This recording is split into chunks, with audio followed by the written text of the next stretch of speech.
Ready, clerk? Okay. Good morning. We'll call this meeting to order, and we'll start out with the invocation.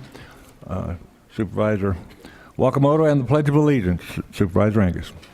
Please rise. I pledge allegiance to the flag of the United States of America, and to the republic for which it stands, one nation, under God, indivisible, with liberty and justice for all. If you'll please remain standing, we'll have a short invocation. Dear Heavenly Father, we thank you for this day. We thank you for this ability to gather and voice our opinions. Help us as we hear and make decisions to grant us the wisdom to hear and do the right thing. We ask these things in Jesus' name. Amen. Amen. Oh, sorry. That's a habit. Oh, man.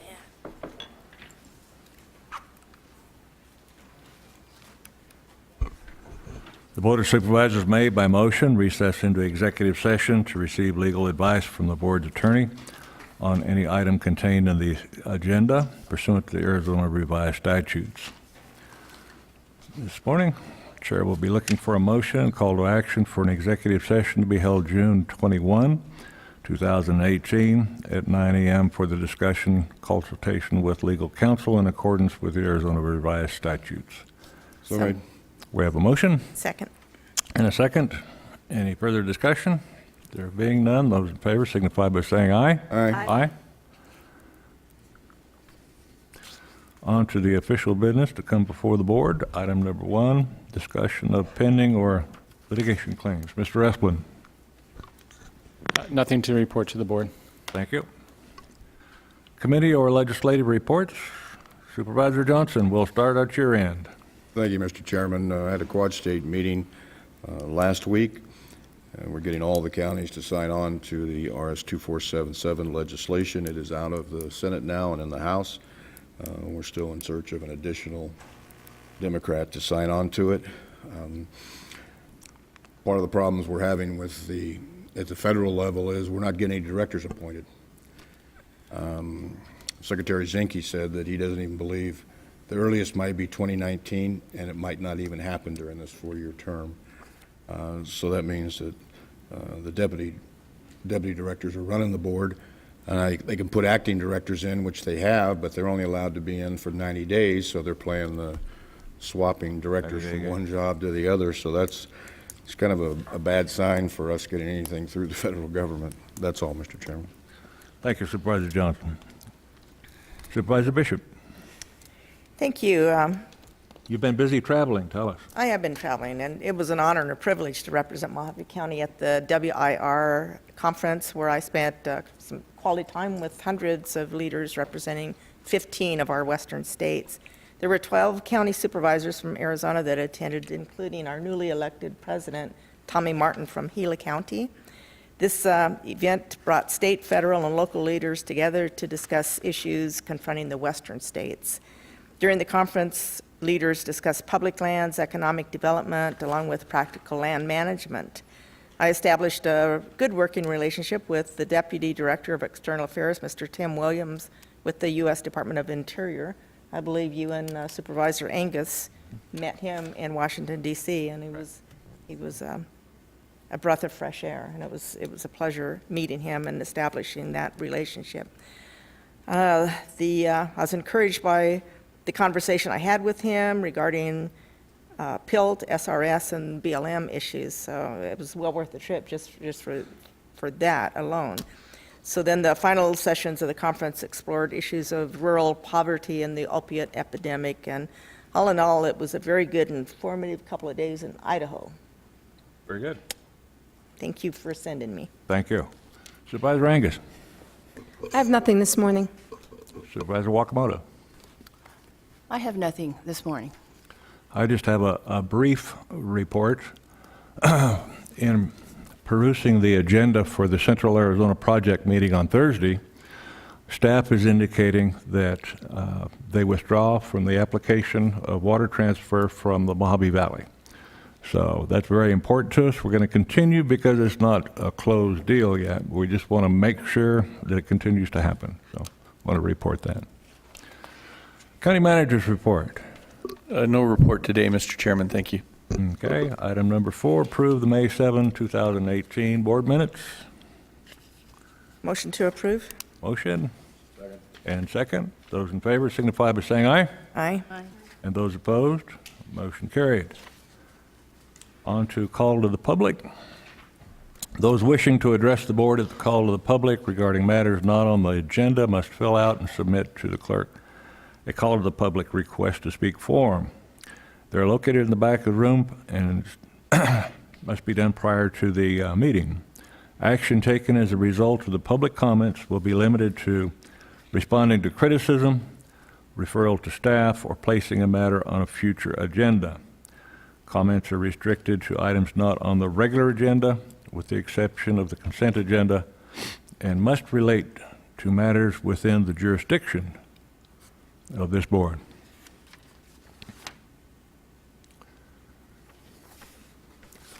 First speaker this morning under the call to the public is Stephen Robinson. Mr. Robinson?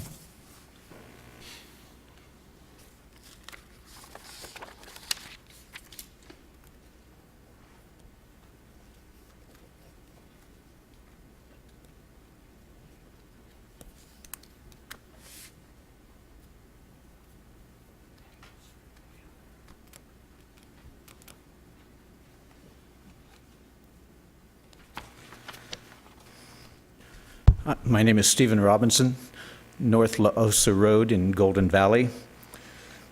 I've given Ms. Anderson a handout. Chairman Watson, members of the board, staff, I sincerely and respectfully apologize for an action I took last January. I went to Senator Borelli to ask for an investigation into the county ordinance that I believe there's a conflict. My first responsibility was to come to this board and ask them to take a look at it so they could address the issue. Senator Borelli put it on hold, which is what I'm glad he did, and that's why I'm here now. There's 3 issues that I want to address, and that's what's on here. The issue that was submitted was about an alleged violation of ARS 11-1604. That statute says that you shall not have anything of a requirement for a permit that's not specifically in writing. And the county requires for any limited commercial or residential permit, it requires an animal control inspection, and there's nowhere in the statute that that is required or in county code or in the county ordinance for planning and zoning. So I would respectfully ask that you look at that and take a look and see what should be done about that issue. That way it'd be much better handled here at the county level than at the state level. The second one will be addressed by Ms. Jennifer Jones, and it's about constitutional provisions. The third issue on page 2 is regarding the animal control ordinance. That ordinance was not passed under this board. It was passed in 1982. The regulations and rules of that were went far beyond what state statutes allow. In 111005, powers and duties of the Board of Supervisors, it says you can pass criminal charges for dogs running at large or at dogs excessively and unrestrained barking. And that's, on those two issues, that's the specific powers and duty of the board regarding any criminal issues. There's so much that was done in that 1982 law. In fact, in section 4-6 of the county code, it says you can charge anybody with any class 2 misdemeanor for any violation of chapter 4 of the county code. They cite that very same section of 1105. And I hope you will take a look at it all, because I think we need to really update our county code to match state law. Thank you. Thank you.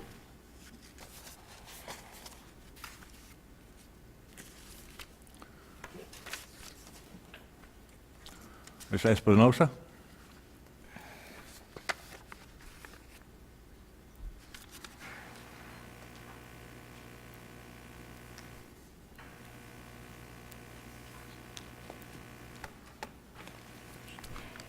Jennifer Jones Esposito, 3211 East Snavely Avenue, Kingman.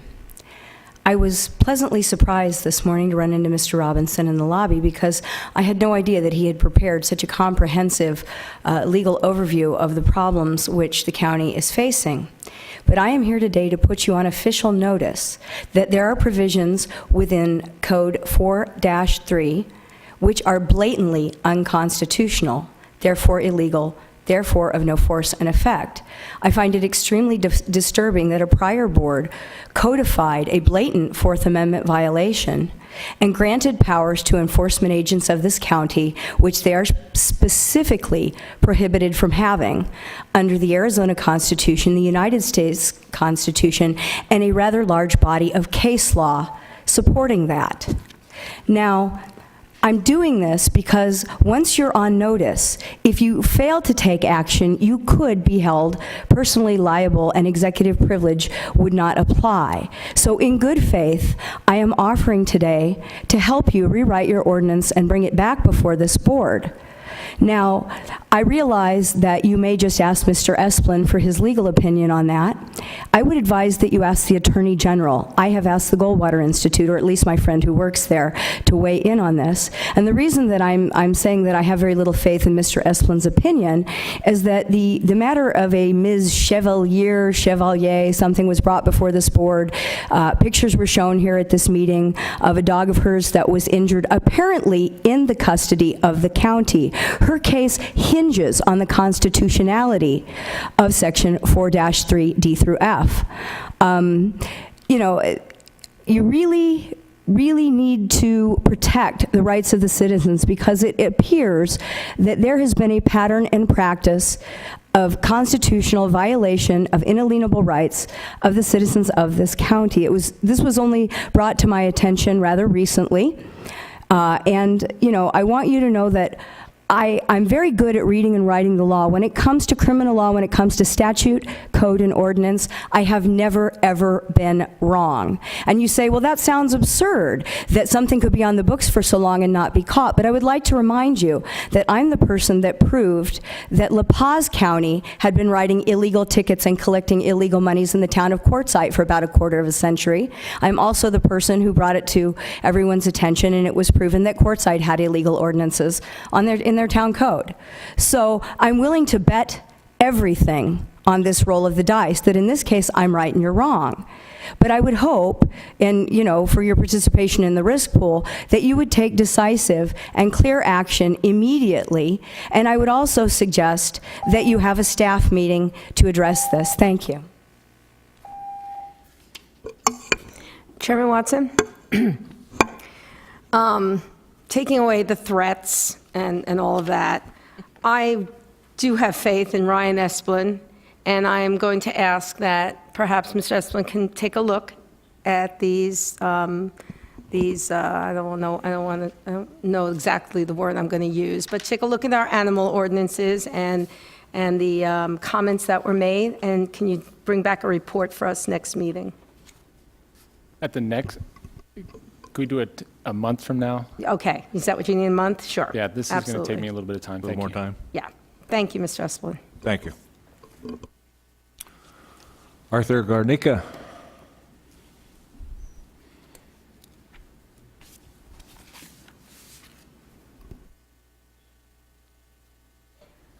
My name is Arthur Garnica. I live at 3902 East Packard, Kingman, Arizona. I'm bringing my complaint in, because one of your board members has spoke on Northern Arizona Consolidated Fire District number 1, but I want to be put on the agenda to have the whole board wiped on for the Northern Arizona Consolidated Fire District 1 because you have an illegal board member, Carl Hayes. He does not live in our district, so he's not a resident of our district, so he shouldn't be on there. And I brought some papers to show to you guys that he had made a false report that I was an arsonist after I told him that he didn't live in our district. And then he denied that he said that, and he accused the chief of lying that he didn't say this, and he said that was the last straw for him, and that he had fired the fire chief, Wayne Etter, on saying that the chief was lying. So I'd like to give you this. And then another thing is they made another false police report on me saying that I was stalking and harassing the old secretary. I'm trying to think of her name, Lynn Hucker. And I talked to when the officer called me saying that I was following them around and taking pictures of these board members. I'm not violating no rights. I've been taking pictures of them doing quorums and illegal stuff. And I just want to bring it for you guys to see if you guys can put me on the agenda to talk about what's happening. And from 6 to 10 days, the officer said they'll have the report because I told them I was at home with my children when they made this complaint. And I got video cameras on my house that shows when I leave, when I go out that house. And I did not go nowhere near that fire station. And the fire chief had also walked in and seen that that Lynn Hucker was in the secretary's office doing work. And they also violated his rights when they illegally fired him, when they had an officer go and force one of the firefighters, Jason Scott, to open the door. So there's no search warrant, so how would you force someone to open the door with no search warrant? So I just want to see if you guys can put me on the agenda to talk about my complaints, and if I could pass these out. Certainly.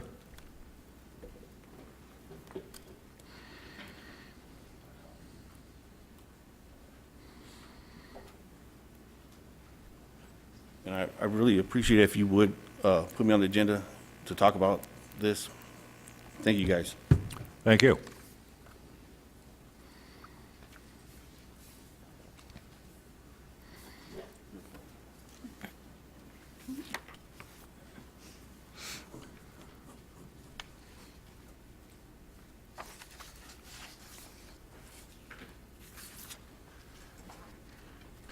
Okay, that's the last application for the call of the public.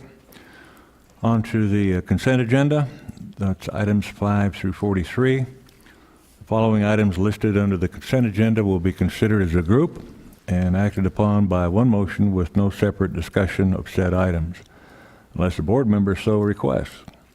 In that event, the item will be removed from the consent agenda for separate discussion and action. Supervisor Johnson, do you have any items to pull? 16, 23, 43. 16, 23, 43. Supervisor Bishop. I don't have anything this morning. Supervisor Angus. Nothing. Supervisor Wakamoto. Nothing. And Supervisor Johnson has pulled the item that I had questioned. Okay, Chair would entertain a motion for the consent agenda 5 through 43 with the exception of 16, 23, and 43. So I'll make moved. that motion, Chairman. I'll second. We have a motion and a second. Any further discussion? There being none, those in favor signify by saying aye. Aye. And those opposed? Motion carried unanimously. On to item number 16. Thank you, Mr. Chairman. The question I had was, I understand that prior communications, Goodwill was not meeting their performance, and now we're doing this. Is something changed?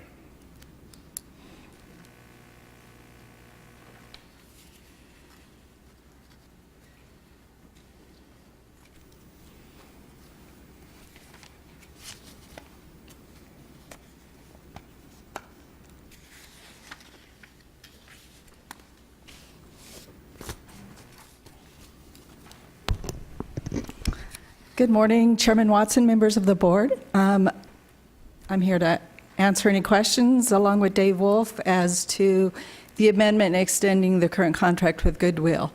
The Workforce Development Board has reviewed their performance. They have put in action plans with the vendor, and they're giving them 6 months to kind of get on track and begin performing in accordance with the contract.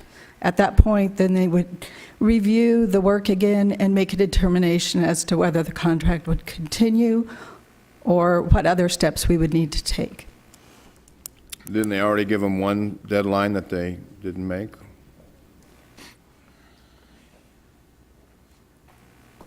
Mr. Chairman, Supervisor Johnson, we have been reporting at all the meetings about the performance of the contractor, which is Goodwill, and they haven't been given any other deadlines to meet other than what's in the RFP.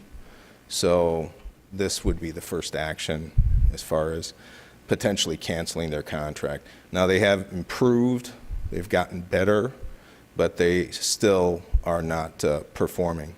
So at the level that's in the contract.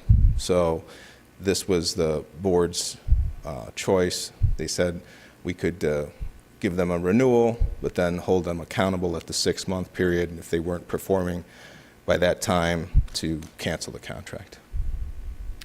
So it's in the contract that they can be canceled at 6 months and not the full year? Yes. Those are the only questions I have, Mr. Chair. Thank you, Supervisor Johnson. Any other questions for Becky or? Thank you. Chairman Watson, I'll make a motion to approve. We have a motion. Second. And a second. Any further discussion? There being no further discussion, those in favor signify by saying aye. Aye. And those opposed? Motion carried unanimously. On to item number 23. Thank you, Mr. Chair, but I pulled this just because I thought with the financial situation of our library, we need to start cutting back, and so I won't be supporting the extension of the contract. I'm sorry, I just said I won't be supporting the extension of this contract, this lease. okay, thank you. Well, it is in my district, and I very much support the library in that district. So I will make a motion to, I'll second it. we have a motion and a second for the approval of item number 23, a lease agreement. Any further discussion? There being none, those in favor signify by saying aye. Aye. Aye, and those opposed, Aye. motion carried. Let the record show that Supervisor Johnson was the sole negative vote.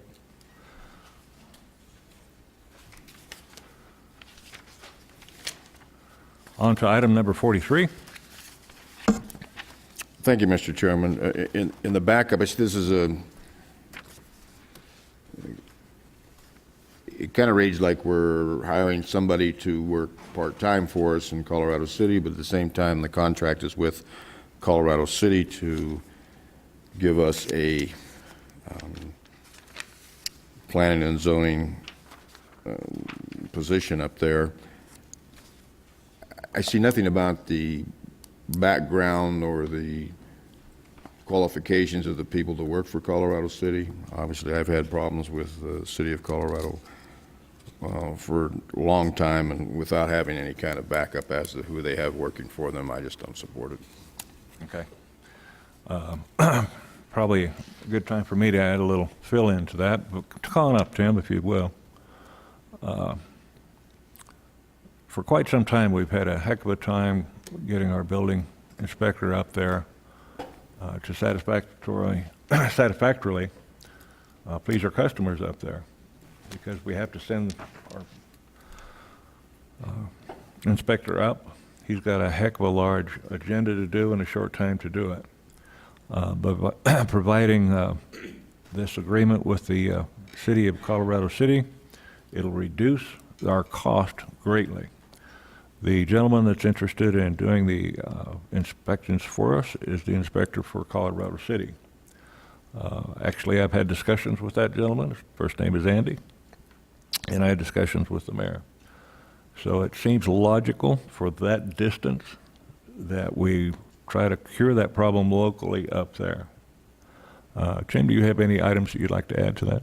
Thank you, Chairman Watson. Supervisor Johnson, the item here before you is basically facilitating an office space and a vehicle for our inspector up there.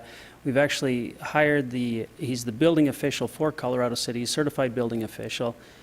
He's actually starting today, and we have him here with us today. But basically what this does is allow for us to be able to provide him with a shared office space with Colorado City. So there's two separate things. Basically, we've hired Andy Barlow as a building inspector for that area. He's a certified building official and with the ICC, but he is also the building official for Colorado City. He'll be working part-time for us and part-time for Colorado City, and what this does, this arrangement basically ties up any loose ends to where when he's working for us, he's not working for them. When he's working for them, he's not working for us, and it allows us to be able to use that office space, any office material, as well as a vehicle up in that area. And as Chairman Watson pointed out, one of the difficulties we have with this area is that distance. Currently, we send an inspector up once a week. He covers both the scenic Beaver Dam, Littlefield area, as well as the Colorado City area, Centennial Park, cane beds in that area. And as was mentioned, he has 2 days with a lot of that being travel and trying to cover both of those areas. Unfortunately, we aren't able to provide the service that we'd like to in that area. Basically, if somebody doesn't get their approval on one day, they're waiting a week before we can come back and see them. So this will help facilitate our customer service in that area and provide a much better service. Any questions for Mr. Walsh? So who does he report to? He'll report to Mojave County. So he'll report to the building department, and basically he'll follow, just as any other building inspector that we have, he would follow those same protocols. And he tracks his time, and then the oversight is with, who's the official in Mojave County? It would be within my department, so I'd have the oversight, and then it would be under the building official as well. Okay. So, and we'll have track of both the number of inspections he's providing and be able to cross-reference that with hours and track those hours. Okay, thank you. Supervisor Bishop? Yes, I was just wondering, is there a termination clause in this contract or this intergovernment agreement? There is. I believe it's 30 days, if I remember correctly.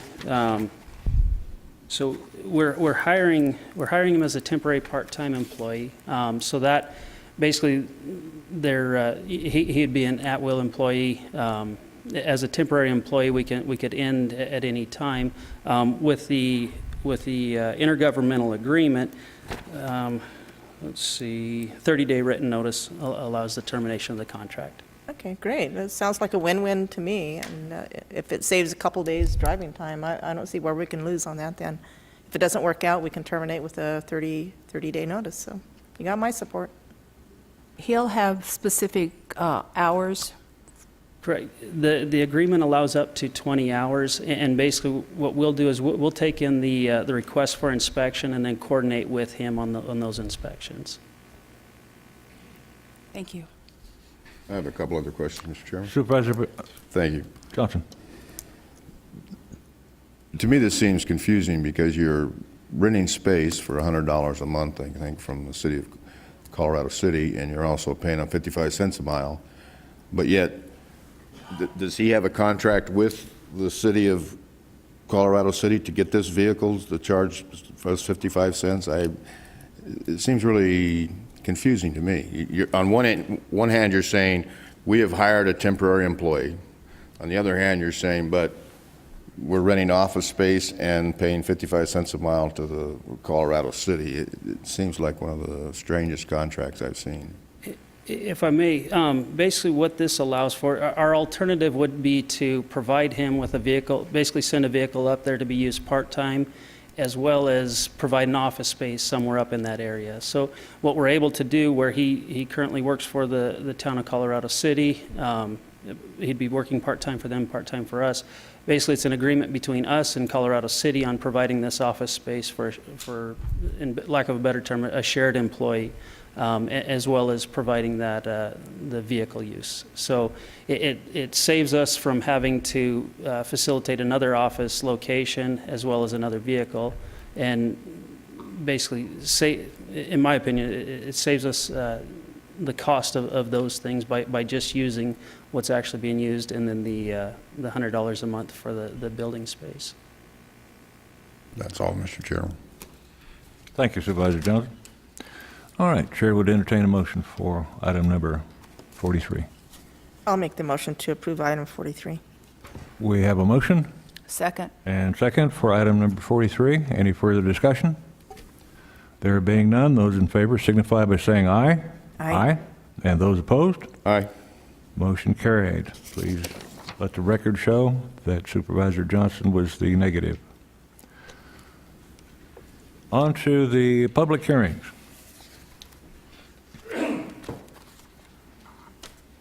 Did we vote on the consent agenda? Okay. Questions?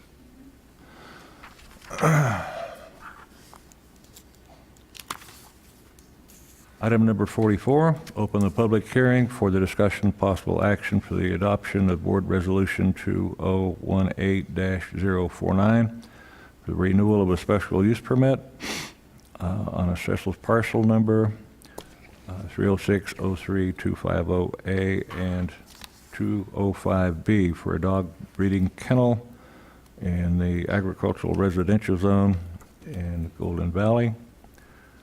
It's north of Chino, east of Araby Road. The commission recommended approval by unanimous vote. And this was originally said at the public hearing on May 7th, 2018 board meeting. Anyone wishing to speak to item number 44? And I believe we have a number of people.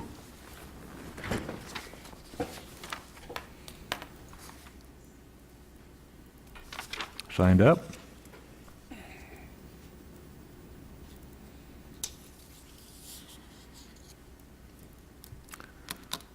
Herberta Sharp? Herberta Sharp Orr.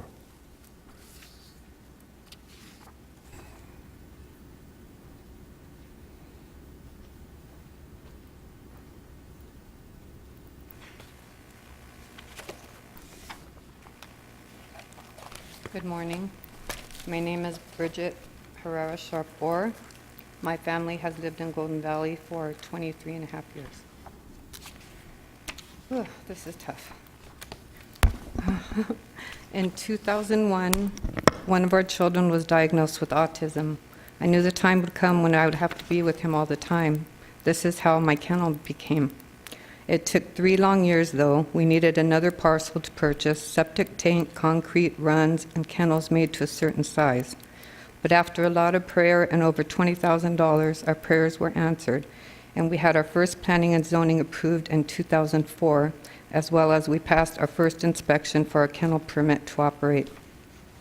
This it was to be my 6th time for renewal after 14 years and recommended with no expiration, which was great news. We never had a complaint before until this time. Some of my family and law enforcement said it's time for me to get security cameras because it has turned into much more. A neighbor told us that this person has gone on social media saying horrible things about us, giving out our street, accusing us of things that are not true. We now understand why many cars have been driving down our road. It got to the point that I didn't feel safe. Tossing and turning at night, I wouldn't wish what we've been going through on anyone.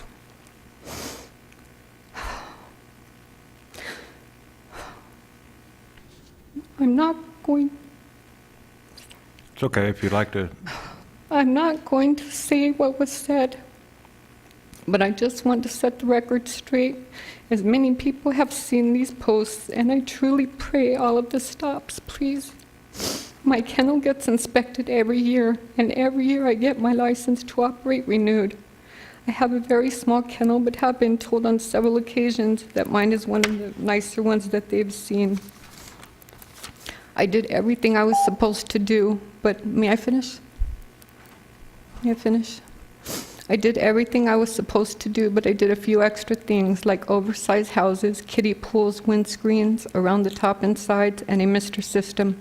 They get their treats every day, and I also make homemade snacks in my dehydrator.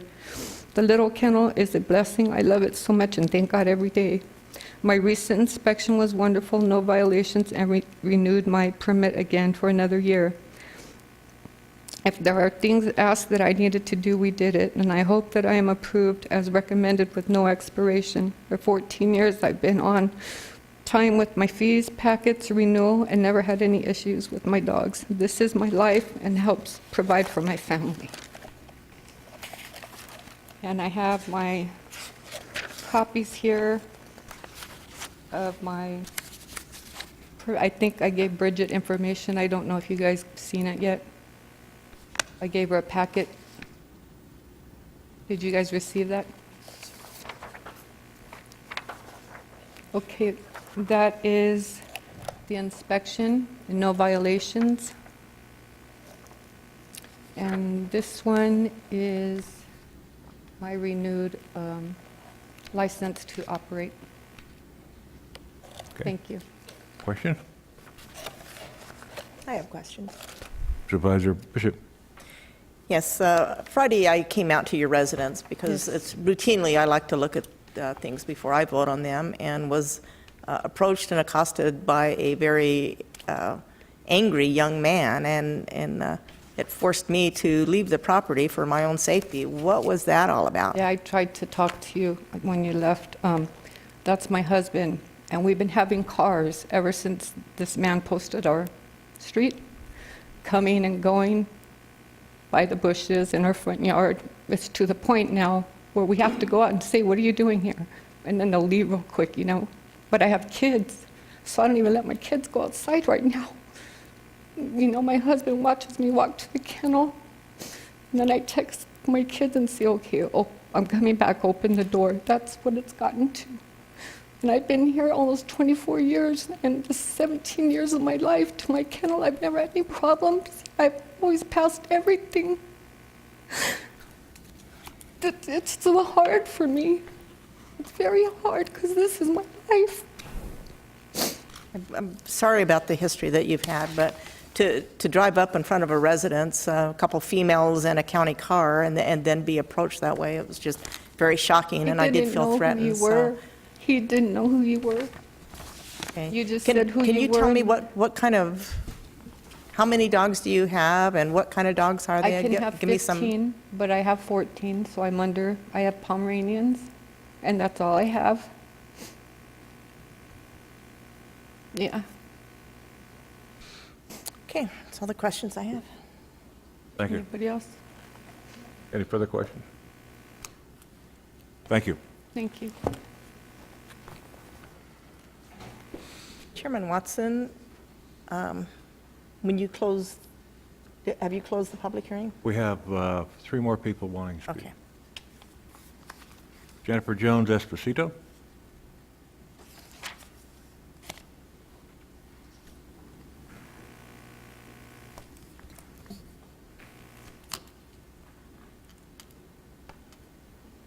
Jennifer Jones Esposito, address previously stated. I don't know this woman. However, I can sympathize with her plight of being painted in a false light on social media.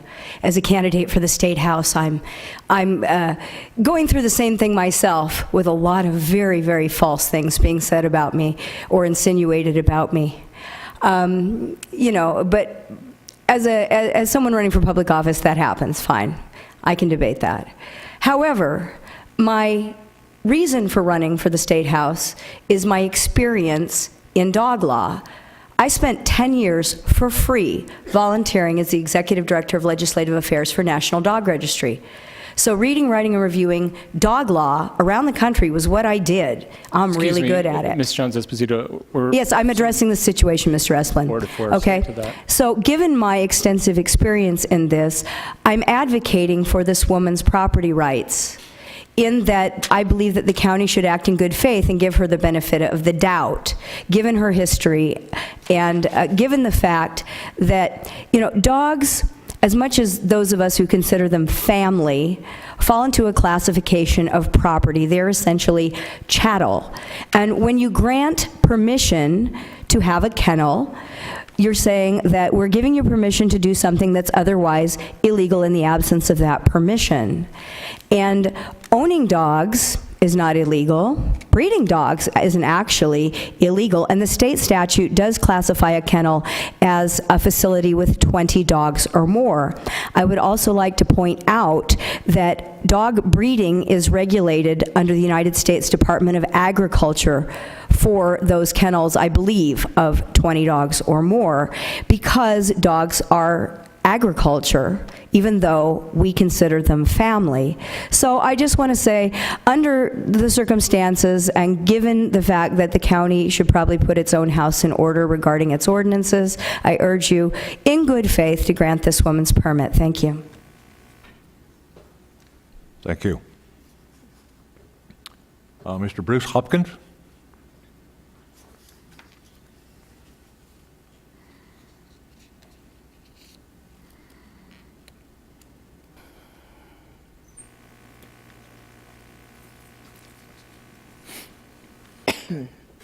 Good morning. I'm here to question the action of the developmental... Sir, if you'll please state your name and address for the record. I'm sorry. Bruce Hopkins. I live out in Golden Valley. Anyway, I'm here to question the action of the Developmental Services Commission in the unanimous vote to approve the special use permit mentioned in Resolution 2018-049. It's number 4 on today's agenda.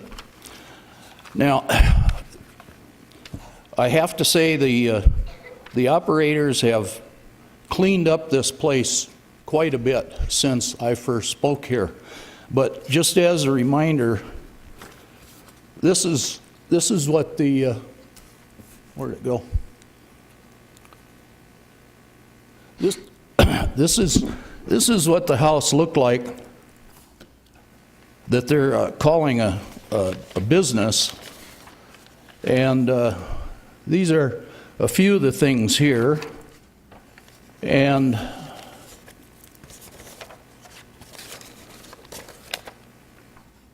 this house was the original house they were in, and it's basically unlivable now, so they just moved next door. And evidently there was no opposition about it. I understand the animal control was out there, and there is a report. I unfortunately couldn't get it because of evidently using the wrong sites. But my question is, why did it take opposition to the renewal process to bring it to the attention of the supervisors? Why was it allowed and permitted in the first place? The operators had already made number 1 house uninhabitable on the property by running their breeding kennel there. Then they were allowed to move next door and continue without scrutiny. What about the removal of the dog waste? Do they throw it in the surrounding desert, or is it disposed of in a proper manner? Were these items checked out before this was okayed? With animal control cages full of overflowing and hundreds of strays wandering in Golden Valley, there's no reasonable reason for this place to be allowed to create more dogs in Golden Valley. They are located in a residential area where there's 10 to 15 houses in close proximity to them. The people that live there do not need the barking dogs. Because of the aforementioned items, I and others believe that the permit should be denied. Thank you. Thank you, sir. One more speaker. Stephen Robinson.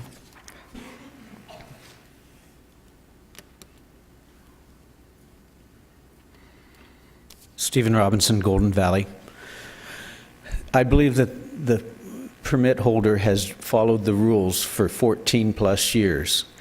She's done exactly what the state law and what the county ordinances support. If there's been problems, they clearly have rectified it. I think it's unfortunate that someone would go on social media and call it a puppy mill. When you follow the licensing and follow the rules, you're doing what's right. We shouldn't be attacking a person, and we should not be engendering, hostility towards them. And unfortunately, that's happened, and it happens way too much. So I just simply, because I believe that the laws allow for breeding, and it's interesting, in Illinois, there is no restriction on breeding. You can have 5 females on any level of property in the rural part of the county. We're one of the most strictest counties in the state as well as the nation when it comes to animal control. So I just hope that you'll approve this in spite of my speaking on its behalf. Thank you, Mr. Robinson. Chairman Watson, can I ask a question? So the applicant said that she gets inspected every year? Who can answer that? No, that's fine.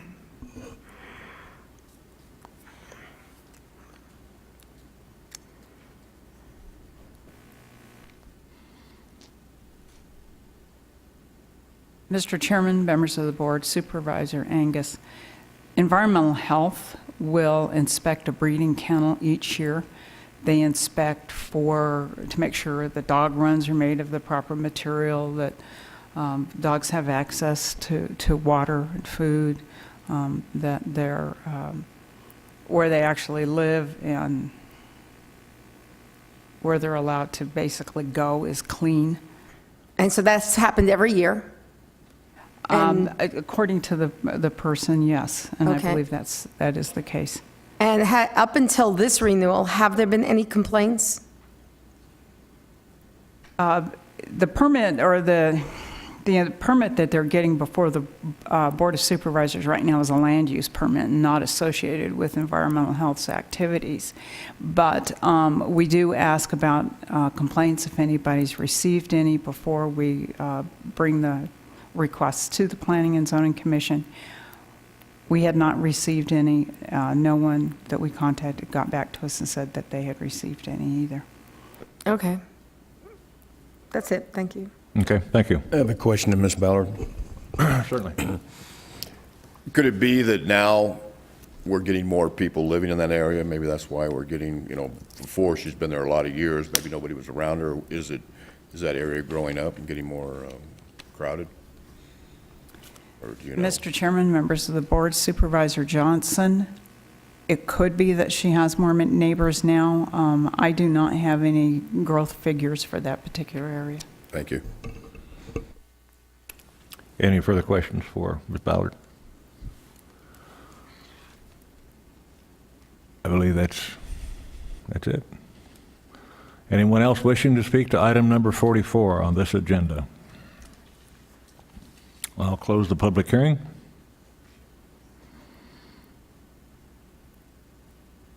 And entertain a motion.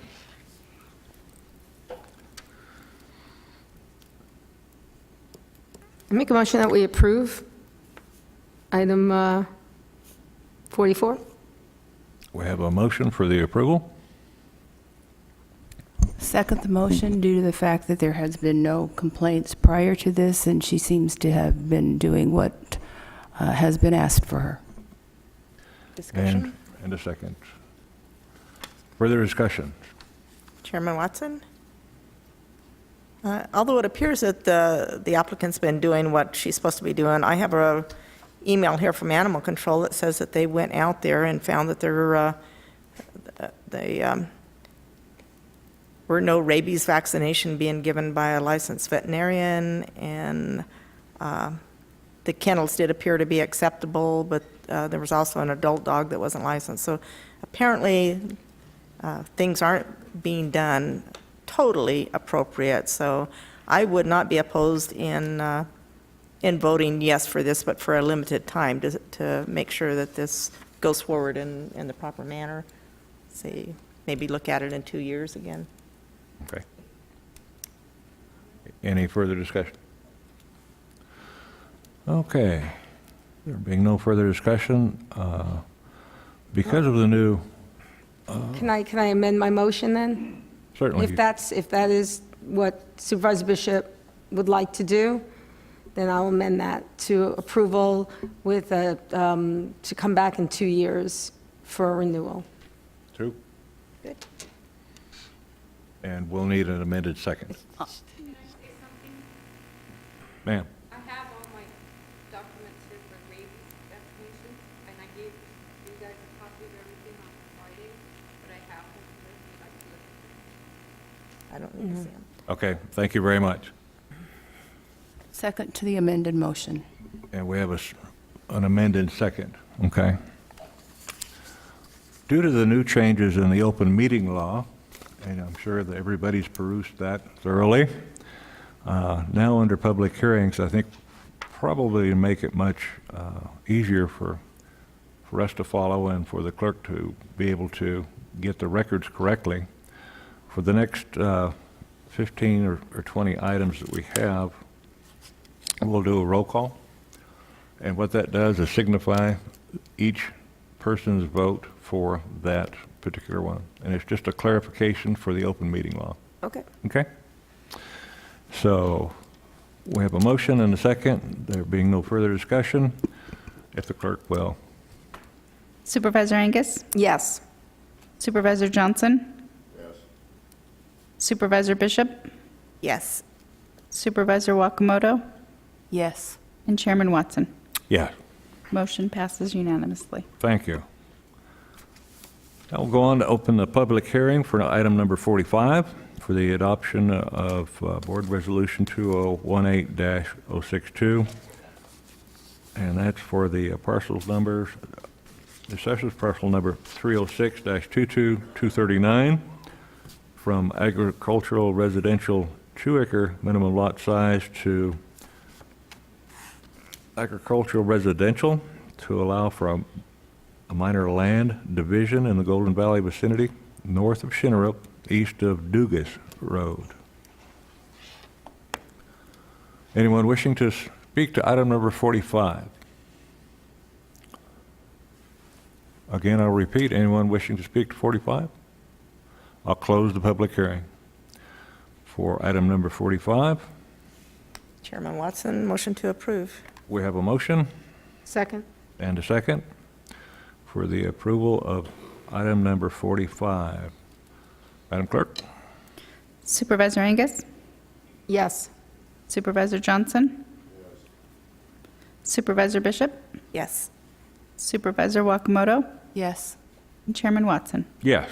Motion passes unanimously. Thank you. Move on to item number 46. Open the public hearing for the discussion possible action for the adoption of Board Resolution number 2018-063. This is for a special use permit for assessor's parcel number 402-77015B to allow for recreational vehicle park in the agricultural residential 10-acre minimum lot size zone in the scenic vicinity on the Arizona Strip. This was recommended by the commission with a unanimous vote and bringing it back today. I have no one signed up to speak to item number 46. Anyone wishing to speak to item number 46? In that case, I'll close the public hearing for item 46. Chairman Watson? Supervisor Bishop.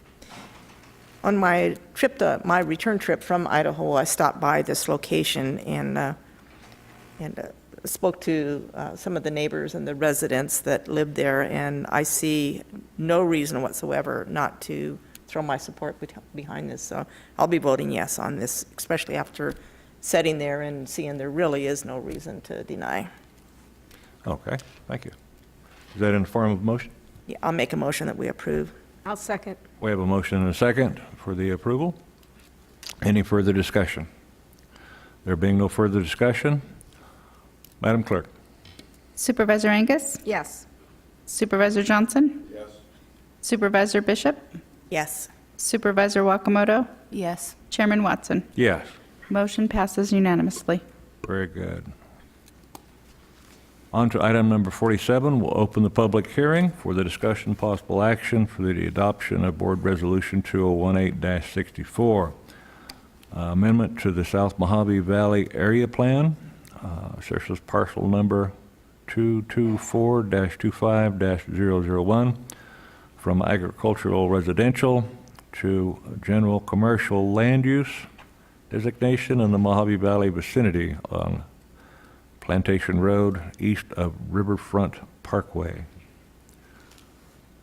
I have two people that were wishing to speak to item number 47.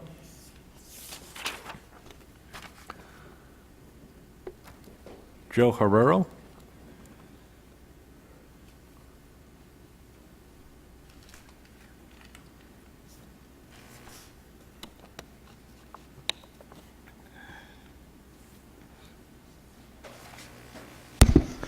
Thank you, Supervisors and Council. I have the handout I didn't know about earlier.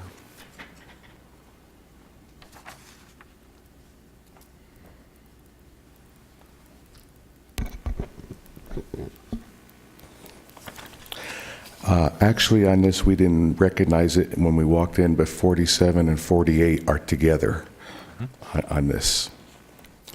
This is about local trucking company, ABF Freight, parent company ArcBest, wanting to relocate from Kingman, Arizona, down to this parcel in Mojave Valley. There's a lot of things that haven't happened properly, and we have dispute, it's an ongoing dispute with the company and the union on taking care of this. They're wanting to change this, and they're calling this a parking lot. We have a minimum of 30 trucks a day that come into the yard from Albuquerque, and then those 30 leave the yard to go west for delivery in California. There will by no way be a parking lot in Mojave Valley. It'll be an ongoing 24/7, 365-day-a-year operation right next to all those high-dollar houses that are right on the river. This property is right on the river. Not to mention, we carry hazmat materials, fuel leaks from a truck, things like that. And none of this has been addressed to move this property to that area, which is residential.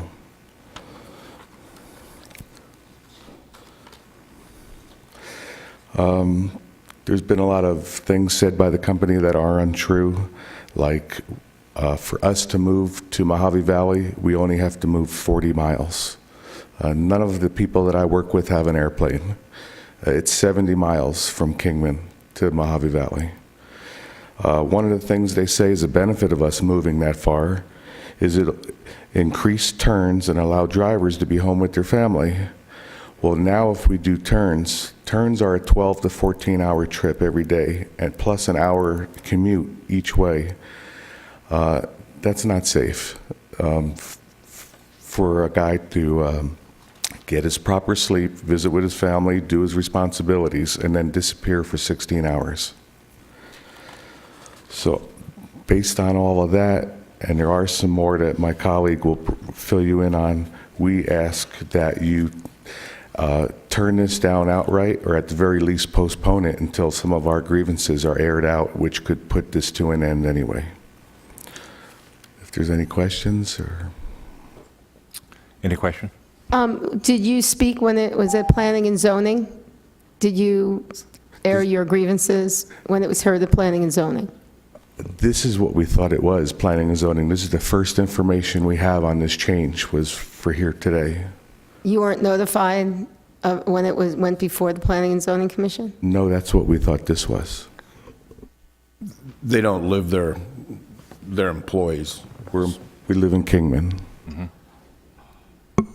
I think there's one letter on the record from a woman that specifies some of our concerns about devaluing property and having a 24/7 truck operation right next to their residential gated community. You are representing Teamsters, truck drivers? Is that who you're representing and asking that we not move forward on a planning and zoning issue? I'm representing the employees. Our grievance is not so much with the planning and zoning, it's about moving, and with all the falsehoods that were claimed and the proper procedures that they were supposed to give us to move, like a 30-day notice to have this hearing, which never happened. It was never posted, never heard, and then some collusion with our union representative that allowed this meeting to happen in San Diego when we were supposed to be present for and never notified until an hour before the meeting, and we're 400 miles away, that the meeting was going to happen.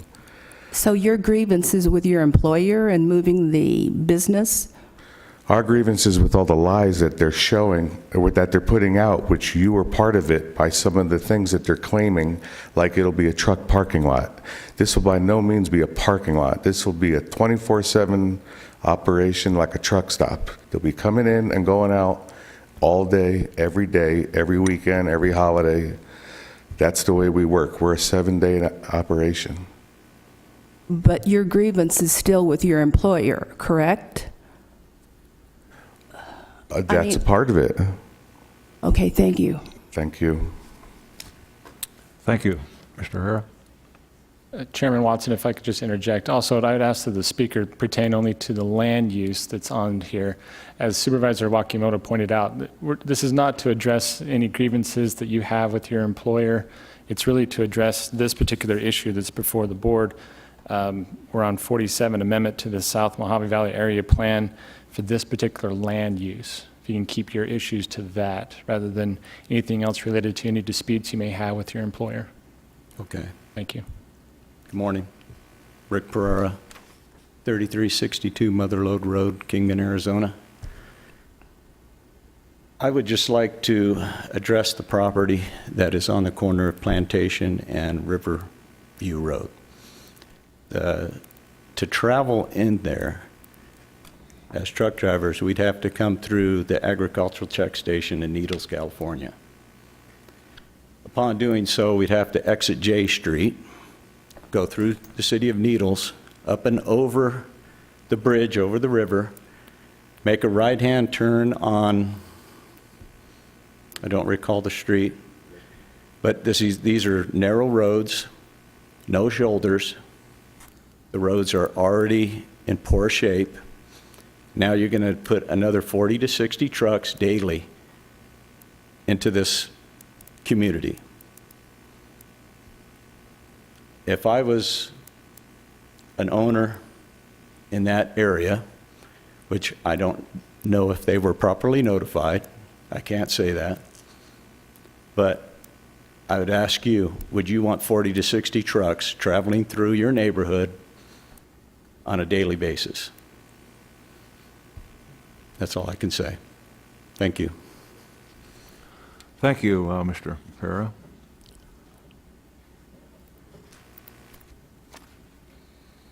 Ed Kunk?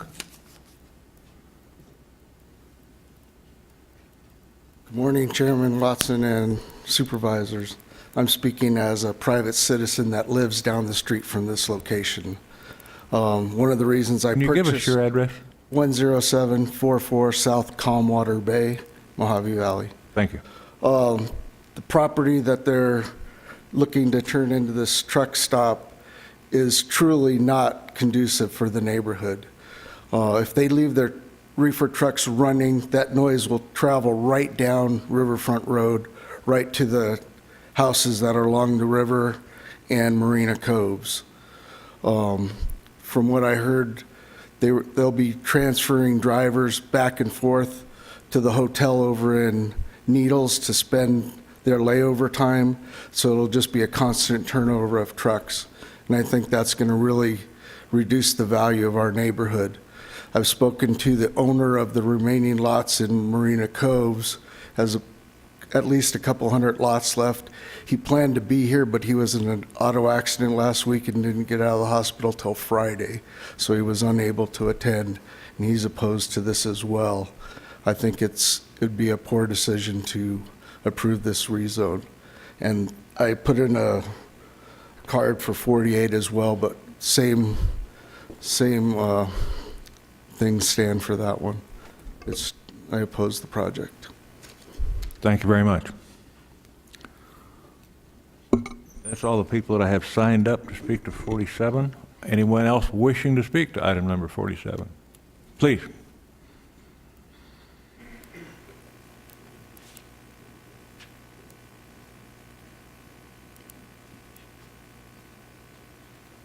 Morning, Larry. Chairman Watson, board members, good morning. I'm Larry Morse with ARQ Engineering at 4440 South Highway 95, Bullhead City, or Fort Mojave, excuse me. I represent the developer that chooses to try to develop this property for a truck. It won't be a stop, it'll be a parking area for truck transfer of drivers so that they can get their mandatory rest periods. The bulk of the property is already zoned and area plan approved for the use that we are looking for. The 1 acre piece to the east of it is the subject of items number 46 and 47, and the two items, the area plan change and the rezone. That's a 1 acre parcel immediately adjacent to the CMO parcel, the bulk of the parcel that is being utilized for, or proposed to be utilized for the truck parking. The developer, who is not associated with the freight lines at all, is intending to take a piece of property that has one structure on it that is, as a matter of fact, the one structure that was there was the original sales office for Marina Coves, one of the subdivisions down the road. It's right on the southeast corner of Barackman and Plantation. The road that extends from southerly from Barackman is Valley Parkway, I believe, or Riverfront Parkway, excuse me. It is intended to be only our secondary access road. We don't intend to use that as a primary, just if for some reason the primary, which will come off a Plantation, is interrupted for any particular gate breaking or something. We'd have another way in and out of the facility. It's primarily vacant land, like I said. It's been used for decades as an illegal dumping area. It's going to take a lot of cleanup just to get it serviceable. He intends to rehab the existing structure just for a way station area, a permanent, someplace that somebody can rest for 10 minutes before they're transferred, and to have some staff in there to monitor and control the access and inside the area that's going to be completely fenced and landscaped all the way around. There will be surfacing on the parking areas and the appropriate retention. Like I said, fencing, security fencing all the way around. We intend to use probably asphalt millings for the surfacing because they allow for drainage to percolate in through them at the same time. So we're not creating a big problem. We are providing retention also. Site plan has been submitted to the county for review and approval. If you have any questions, I'm here to answer. Question for Mr. Moore? The road, who maintains the road? The road going into, that's a good point. The primary access that we had envisioned and would be proposing would be to take to take Highway 95 to Barackman down to Plantation, and Plantation into the property. The Highway 95, of course, is ADOT, and Barackman is the county. And Plantation, I think, is a shared between the county and Fort Mojave Indian Tribe. Okay. And Barackman, is that a road that we maintain a lot, or is that going to be something that is going to be coming up on our plate because of this? Have we taken that into consideration, I guess my question is?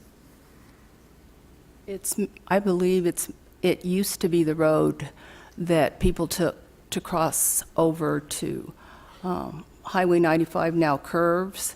It used to go straight, and then you'd cross the bridge that way. So it's maintained. It's also on the way to tribal, their education department and their Boys and Girls Club. So it's Health services and all that. yeah. health services it's already maintained. It was the old Highway 95 before the bridge was moved.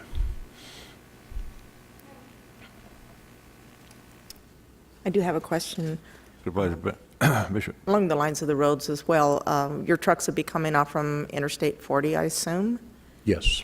So what is the route off from I-40? Are you coming through Topak and Golden Shores and, using County Route 1? That's and then- entirely up to the trucking company. Is there another route besides that? Yeah, they could come through Toolbach, but that would probably be too long a route. They probably would come through Needles, and it probably won't be the J Street exit. It'll probably be the second exit and come through where all the truck traffic usually goes through. Okay, unless things have changed, when you come through Needles, don't you have to go through that little underpass that is only one lane wide? No. No. They couldn't make it through there. They have to go the other route down to Broadway and come in from Broadway, come in actually from the west along Broadway to J Street, which goes over the bridge, 95. Okay. There are truck stops at the exit that they would have to use right now. It's all signalized now. Needles has put in considerable amount of signals. And then my other concern is that it's agendized here as a truck parking lot, but it sounds like it's actually a facility relocation from Kingman to this new That's my location. understanding. There will not be any maintenance, refueling, or anything going on there. It's strictly for waiting periods.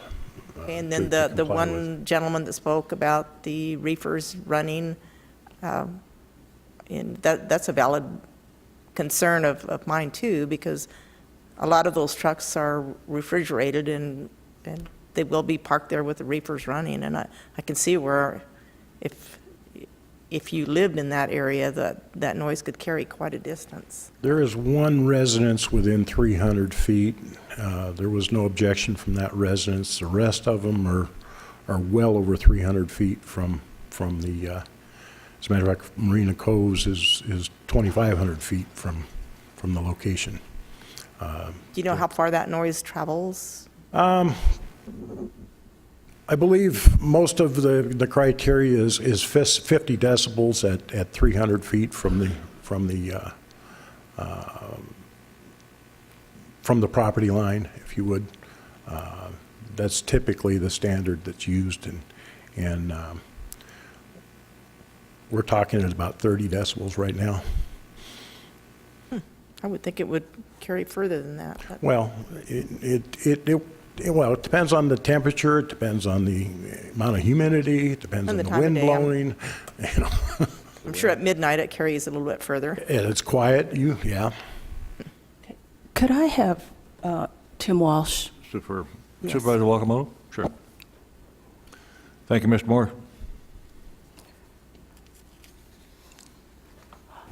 In looking at the application, it says this site is not served by water or sewer system, so it's not going to be a truck stop. They have no water or sewer system linked up to this. Let me just find that in the backup real quick. It's on page 2 of your backup. So the application that we received is for a parking lot, so we processed it as such. The what we would need to do is basically, if it's a parking lot, we probably wouldn't be looking for water or sewer access if it's strictly a parking lot. So this is, the only purpose this can serve is not as a truck stop, but as a parking lot? If any facilities were to be constructed or used, they would need water or sewer service to the parcel, that's correct. And there are vacant lands all around this area? In looking at the map, and as was mentioned by Mr. Morse, directly to the west is a CMO use, which is being applied for today, or being considered today. So directly west of it, and kind of west and south of it, there's a CMO use that is currently vacant. It appears just to the east of it that there is an occupied parcel there. Whether they actually are there at this point, I don't know. I couldn't tell you that. Okay. Thank you. So it would, the only purpose it can serve right now is vacant land, parking lot, or structured, or anything that does not need water or sewer service? That would be correct. Okay, thank you. Okay. Anyone else wishing to speak to item 47? Sir? If I may just correct that. In moving forward with this motion, it would allow for that use to be there. So if in the future they wanted to propose a structure there or something like that, it would go through the permitting, but this action would allow for that use to occur in the future as well. So we processed it as a parking lot because that's what was applied for. If the zoning, and well, in this case, if the general plan was amended, and then the subsequent action, if the rezone was done, it would allow for in the future to come back, say for a building application, in order to put something there. Under a CMO use, a facility could be allowed there. It's 1 acre? This piece is 1 acre, correct? And so, but they would have to come back before us? They would not, in order to put a structure there or They would have to go through you? but yes, they would come through the department as a building permit, and they would meet the applicable zoning for that area. Okay, thank you.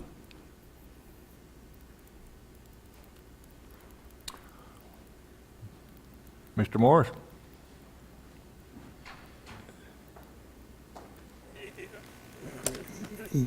In answer to Mrs. Wagamoto's concern, there is an existing structure there. It had water service from the Bermuda Plantations water. It has been disconnected quite some time ago. We intend to try to utilize that structure and rehabilitate it, as I mentioned. It has an existing septic that we cannot locate. We cannot determine its capabilities, or even if it's usable at all. We would propose to rehab that building, just put in one restroom, and for people that, truck drivers that come in and out of there, and that's it, and hook up to, try to, rehook up or drill a little well for water. Thank you. Okay. Anyone else wishing to speak to 47 that has not spoken yet? Please come on down. So you'll make your comments brief, sir? Yes, sir. One thing I'd like to clarify, in order to get to this property, they will be driving down Levy Way, not Brackman Road, because if you're coming from Needles, there's a sharp, it would be more than a U-turn to come down to Brackman Road off of 95. And there's no way a tractor trailer will be able to make that turn. So all the traffic will be driving down Levy Road, which is a residential street. Okay, thank you. Did you catch that gentleman's name? Yeah. Right, he's already spoken. Yes, Mr. Patero. Rick, isn't it? Yes, I just wanted to Briefly. clarify one last thing, that all trucks entering California must go through the ag checkpoint, the agricultural checkpoint. Yeah. Because we must present our papers that if we're carrying any household items. So that means all traffic will be coming off of J Street to go enter the property that is there. And there's the one thing on what my fellow employee gave you, the proposed operation, that states that the company plans on moving the same facility that is here in Kingman to Mojave, which has a city, it says one city employee, but we have 2 city employees. So that means there's a dock operation, and there's a transfer of freight that would be occurring. Okay. Thank you very much. You're welcome. Well, one last thing, that DOT inspection requires that we make sure that all horns work on the truck prior to exiting the facility. Okay. Thank you. Thank you very much. I'd like to make a comment briefly, if I could, being that this trucking company is proposing to move from District 1 to District 5. If you could see it far enough to possibly continue it for a couple of weeks, I'd like to go down and take a look. Kind of makes sense, possibly for 47 and 48. But we'll have the hearing for 48 also. But that's the direction I'd like to go at the moment. If my compatriot from District 5 would agree. I will give you the courtesy of allowing you to look at this. Okay, let me close the public hearing then. However, I am in favor of this project because you've taken some stuff from me. So I just wanted to let you know that I understand. will allow you to do this. I understand. Well, I'll close the public hearing for 47, and if you'd like to make a motion to continue for several weeks. Make a motion to continue this for 2 weeks. Second. Okay, we have a motion and a second to continue item 47 for 2 weeks. And 48. You have to- I'll have to have the public hearing for that Oh, separate. sorry, okay. Madam Clerk? Supervisor Angus? Yes. Supervisor Johnson? Yes. Supervisor Bishop? Yes. Supervisor Wakamoto? Yes. Chairman Watson? Yes, Motion passes unanimously. thank you.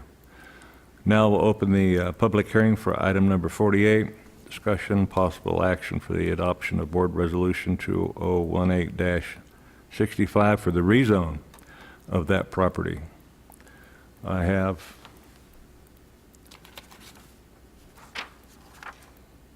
Ed Kuhn? Kook? I'll stand on my prior statements. Okay, thank you very much. Appreciate that. With that, then we'll close the public hearing on item number 48. And if we can follow through with your I make a motion that we continue. continue for 2 weeks. And I'll second that one as well. Okay, we have a motion second to continue for several weeks. Any further discussion? There being none, Madam Clerk? Supervisor Angus? Yes. Supervisor Johnson? Yes. Supervisor Bishop? Yes. Supervisor Wakamoto? Yes. Chairman Watson? Yes. Motion carries unanimously. And thank you, Supervisor Wakamoto, for your understanding. You're welcome, I think. All right, open public hearing for item number 49. Discussion, possible action for the adoption of Board Resolution 2018-066, special use permit for the assessor's parcel number 317-57-021 to allow for a heliport in the C2H Highway Commercial Zone in the White Hills vicinity, west of Highway 93, north of Equestrian Drive, Mojave County General Area, Mojave County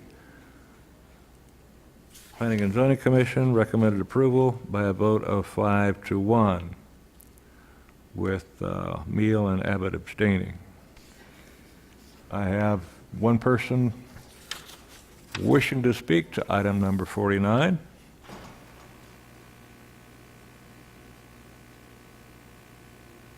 Kathy Tackett Hicks.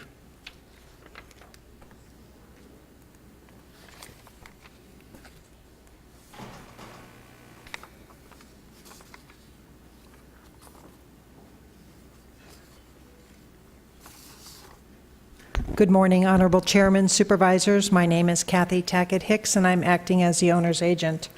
This is a request for a special use permit to allow for a heliport to be located on the subject property. There will be 2 helipads. I guess, in short, I just want you to know that we do have the FAA approval for this site. The FAA did have a safety inspection for the site, and specifically, quoting out of that, in making this determination, the FAA has considered matters such as the effect the proposal would have on existing and planned traffic patterns of neighboring airports, the effect it would have on the existing airspace structure, et cetera. This has become a point of concern with the neighboring air traffic that's there, and we've been trying to work together to make sure that we have everything covered. The FAA is responsible for the airspace in this area. The see and avoid regulation that rural pilots utilize would apply here, so that doesn't change. The only thing the FAA did ask is that we put the orange balls on the electric line for visibility issues. This project is also part of a larger project that we've already processed, the commercial site plan for a convenience store right down there. We hope to have additional retail in the future there. It does provide access on 93 at Bonanza Drive, which is one of the few double crossovers in that area, so it meets up with the ADOT locations. We have been working with Bennett Bratley, the county's economic development director, and I think he provided some projections for you guys. We do want to proceed with this project. It absolutely complies with the county's land use regulations and the general plan, which is what this board is trying to discuss and determine right now. I do have the Airport Operations Safety Director here, Mr. Mike Stone. There were some questions on safety. Anybody, even though it is the purview of the FAA, he is here. And I guess the last thing I'll tell you is we did attempt to meet with some of the pilots over there. I set up a meeting. Unfortunately, no one showed up because I do think we need to transfer information for the probability of flights, those types of things, to make sure everything's good. I think we have everything covered, though. I'm happy to answer any questions. Questions for Ms. Kathy? Hi, Kathy, thank you. We spoke about this, and I believe one of the residents from the airport community across the street has visited with the supervisors, and a couple of things were said, and of course I can't, they're not provable for me and even to the naked eye, but they were safety concerns, and so since the safety concerns were brought up, I've got to feel comfortable that they are being addressed. And for me, it was 2. And one was, when they got their first permit for the first helipad, they were instructed to put a pipe that was above ground, underground. I was told that was never done. But when I tried to confirm that with you, you told me that it was done. So again, I haven't been out there. You know, shame on me. I should have gone out there. Well, first of all, I want it safe. There's no one in this room that doesn't want it safe. Okay, Right. I mean, that's a given. But I believe what they're talking about is the electric line, and the owner did in fact have to relocate overhead power lines for about 200 feet and bury those. He worked with Unisource at a cost of about $23,000. That was, you know, there's overhead, and then for 200 feet it did go underground. He did bury that pipe as required. I think that's what you're talking about. Right, so I'm assuming that if the FAA told them they had to do that, and now the FAA has come back, that they completed whatever it was that they had to do, or else they would have said, you didn't do what we asked you to do the first time. Yeah, I think that would be one of the things that would come up as a complaint or a consideration or something to look back on. And I did check before the P&Z hearings, there were no complaints of any flights or anything from the Sundance helicopters for the existing site. And the only other concern for me was it was told to me, and I was shown the instructions from the original FAA permit that when the helicopters take off, they have to go in a certain direction for safety reasons.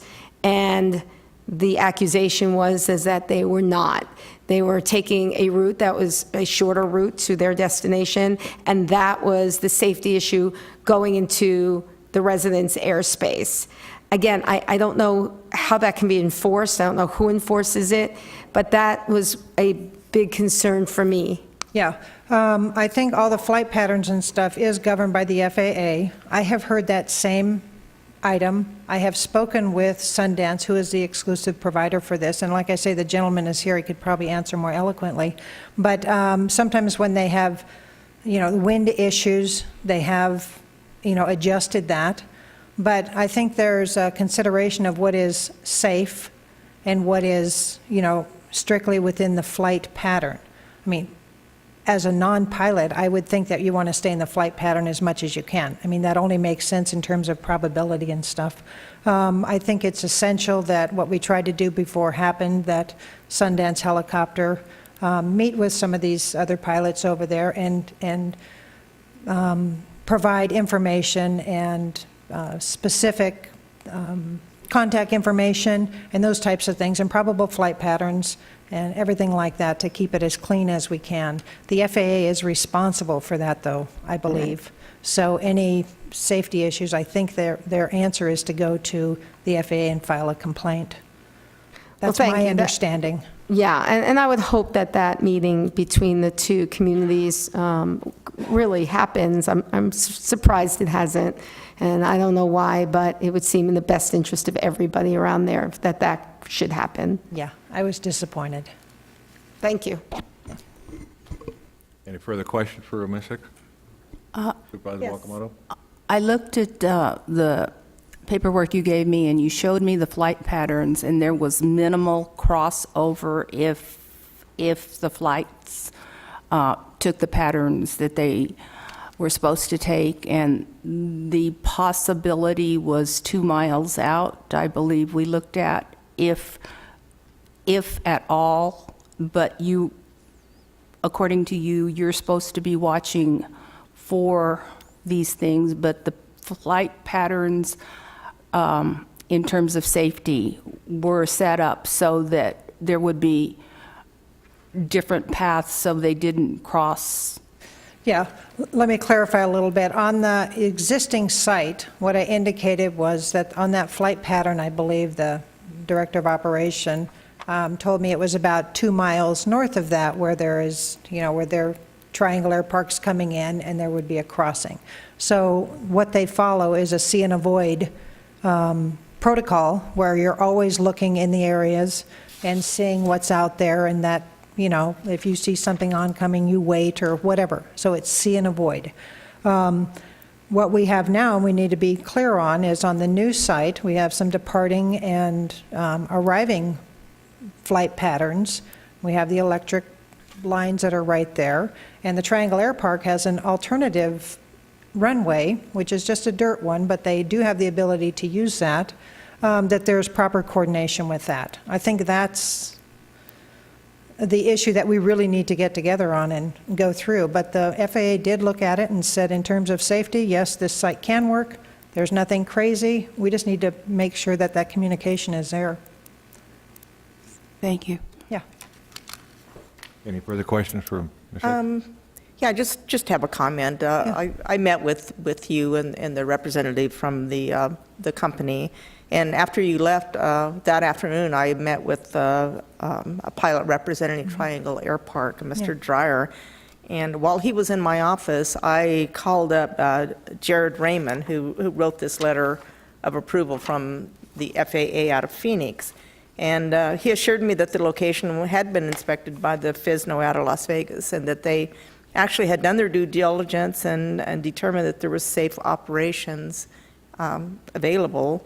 And his comment was, and I'm sure you'll agree with this, is that both sides need to meet and come up with SOPs, standard operating procedures. And right now, I think it's a power struggle. I think the owners of the airpark are not wanting their peace and quiet invaded. But I just wanted to let you know that I did speak to the FAA and also to the pilots. Great. But I don't have any specific questions. Okay. And I have no further questions. Thank you. And that's the last person I have signed up to speak to item number 49. So I'll close the public hearing for 49. Chairman Watson? Supervisor Bishop? Since this is in my district, and after a diligent study of the backup materials and meeting with the applicant and the Triangle Airport pilot, I'm convinced that this proposed heliport project can safely coincide with the current operations at Triangle Airport. Being a fixed-wing pilot myself, I've got faith that both the private and the commercial pilots can come together, have a face-to-face sit-down, and implement proper safety protocols that are good for everybody. So I'll be voting in support. Is that a form of motion? That's in the form of a motion. Motion to approve. Motion to approve on item number 49. Second. And second? Any further discussion?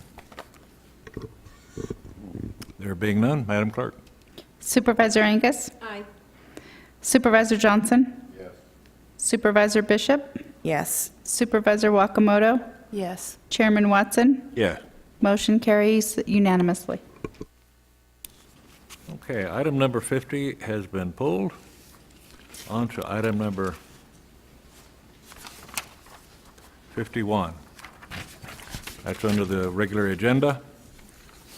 Discussion, possible action, adoption of Board Resolution Number 2018-052 for special use permit on Assessors Parcel Number 402-22-097 to allow for a recreational vehicle park in a agricultural residential zone in the scenic vicinity, south of Las Vegas Way, east of Scenic Boulevard in the Arizona Strip, Mojave County, Arizona. The Planning and Zoning Commission made recommended approval by unanimous vote, and this has been continued since May 21st. I know we have the applicant in the audience, and anyone wishing to speak to the item? There seems to be no one wishing to speak to the item, so I'll make a motion for the approval of item number 51. Second. We have a second? Chairman Watson, if I can just make one clarification. I received an email this morning. Do we have a different resolution? Was there some changes to the resolution of this? It's all in there? Okay, good. We're good to go. Thank you. Good? Yep, sounds like we're good. We got the correct resolution back there? Excellent. Thank you. Okay. Madam Clerk? Supervisor Angus? Yes. Supervisor Johnson? Yes. Supervisor Bishop? Yes. Supervisor Wakamoto? Yes. Chairman Watson? Yes. Motion carries unanimously. Thank you. On to item number 52. Have a nice day, folks.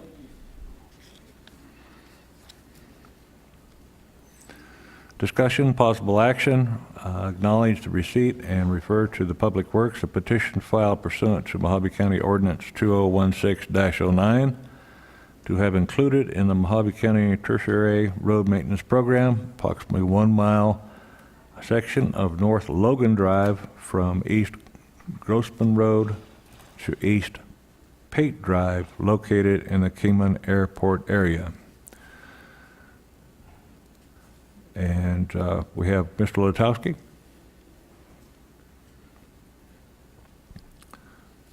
This is in District 1, near the airport.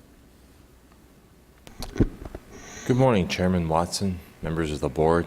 Staff is presenting this public petition merely as a consideration for the board to accept and refer back to Public Works to coordinate with the applicant on the improvement of the proposed roadway that the applicant does desire in the future to bring before the board for maintenance acceptance. So as part of our public petition processes for road maintenance and county highway establishment, we bring these public petitions first to the board for the board's consideration and acknowledgement.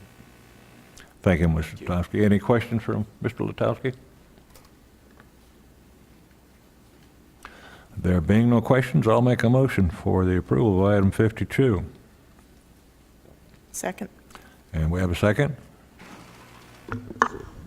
Any further discussion? There being none, Madam Clerk? Supervisor Angus? Aye. Supervisor Johnson? No. Supervisor Bishop?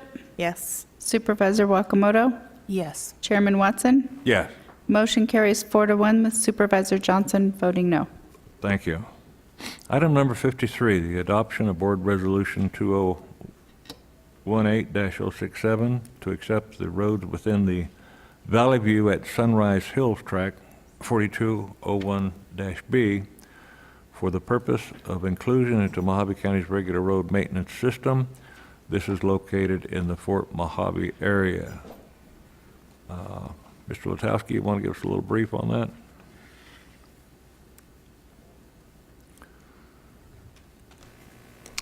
Chairman Watson, members of the board, this concerns the acceptance of roadways as a matter of the acceptance of the Valley View at Sunrise Hills subdivision.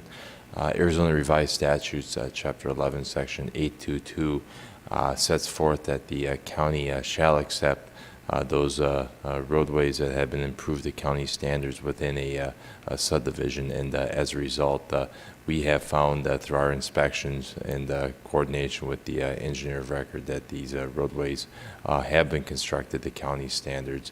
They represent collectively about 0.58 miles, just over half a mile of paved roads within the Valley View at Sunrise Hills in the Fort Mojave area. Thank you.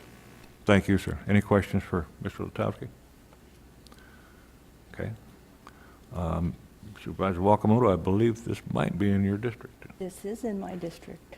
And I move that we Accept resolution, item number 53, adopt BOS Resolution 2018-067.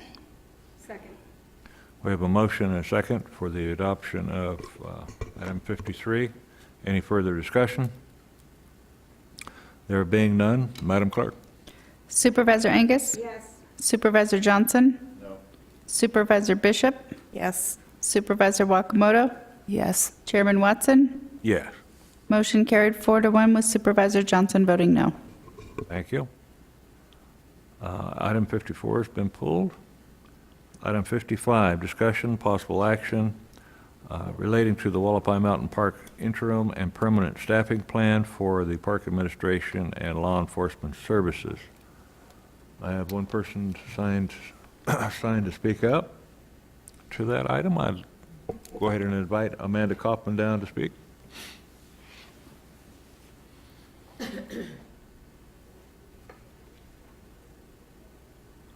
Good morning, Chairman Watson, Supervisors, Amanda Kaufman, 6615 East Flag Mine Road.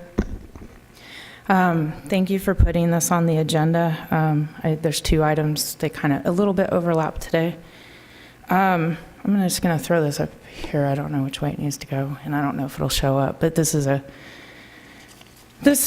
was brought up. I brought this up originally as we're entering fire season. Obviously, we don't have a full-time superintendent up at the park right now. We don't have full-time law enforcement there. And I brought it up because it appears that there's some reorganization going on. There was a job that was announced to fill that position, but it didn't require law enforcement. And there's a lot of complex things that actually go on in these parks where law enforcement is actually a key factor, be it as a first responder, because there's an incident either starting or that had developed. It could be a wildfire. It could be a seriously injured person in the park areas. it could be a number of things. It could be a bonfire, because there's a bunch of people that have come up there to recreate for the weekend, and it's just getting out of control. And so after hours, a lot of times, that's when your law enforcement usually comes up and tries to settle it down. As a response to 2 weeks ago, Mr. Letowski had sent me an email with kind of a schedule, and that's what this item's about. And it indicates that they're trying their best to have this covered while they're working on filling the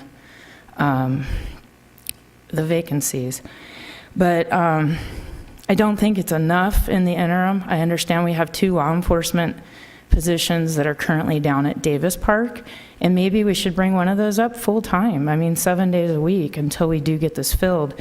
And an example, yesterday I was coming back from town up to the Wallapies, and there was a vehicle that was stuck in Deer Canyon, which is in the park, and it is a turnoff on the way up to the ranger station. There's a big dirt area where we've had a lot of problems maintaining it over the years, and I still don't know if it's public works maintenance or if it's the county park that's supposed to maintain that area. But there was a truck that actually got stuck in it, and it couldn't proceed. And the way that it was stuck, it was actually encroaching on the roadway. So as we're coming up, bystanders are up there trying to direct traffic, which were put in my situation. I had to cross the double yellow line to go around, but unfortunately it's on a blind S-turn. So I don't know who's coming down. And these bystanders didn't realize that. And well, anyways, I stopped up at the park, asked if their ranger or their superintendent can come down, handle this situation. They said there's nobody on staff to do it, and I think they ended up calling the sheriff to handle it yesterday. But I think we need more right now than what's actually being presented in the interim until we can get that resolved. And at this point, I just think we need more. Thank you, Ms. Copeland.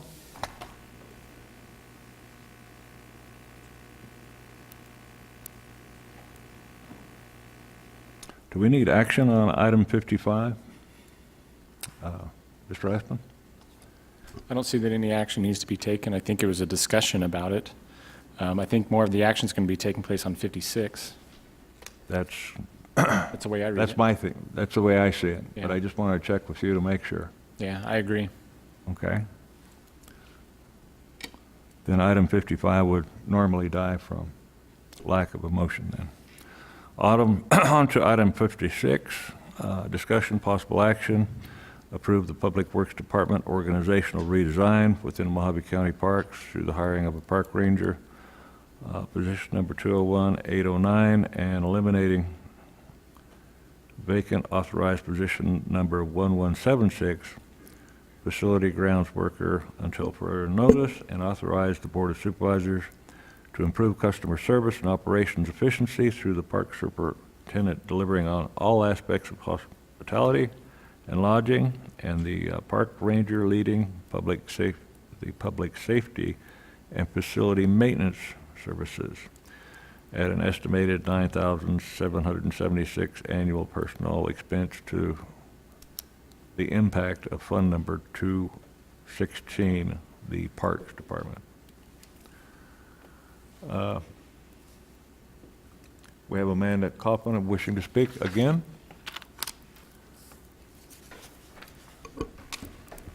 Good morning again. Amanda Kaufman, 6615 East Flag Mine Road, Kingman, Arizona. On this item, this is talking more of a restructuring of the park system. Obviously, I'm not involved in parks. I'm just a resident up there. I'm looking. This has come up, I believe, in response again to the item I had brought up 2 weeks ago.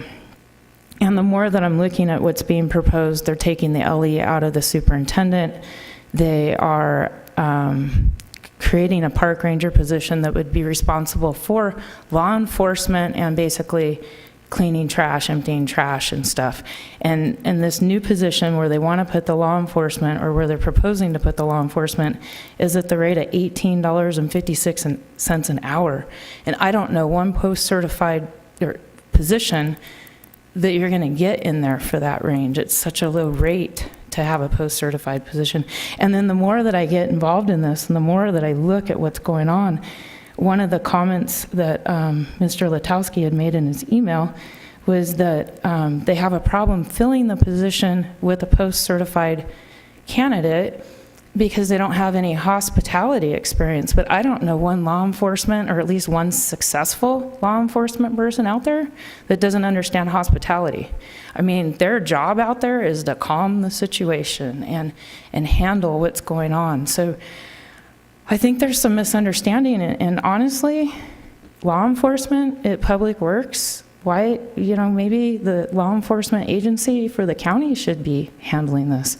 I think maybe there's some more discussion or something that's missing or not being included here. That's pretty much all I have.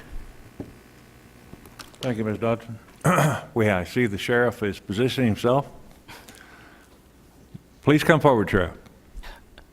Thank you, Chairman Watson, members of the board. I felt compelled to speak on this, and I will be brief.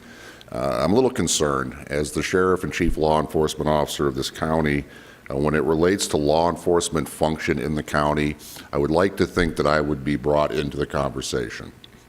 As of today, I've had no discussion on this, and I want to speak directly to, I think it was 2 meetings ago where staff from Davis Camp proposed a 10-year growth plan.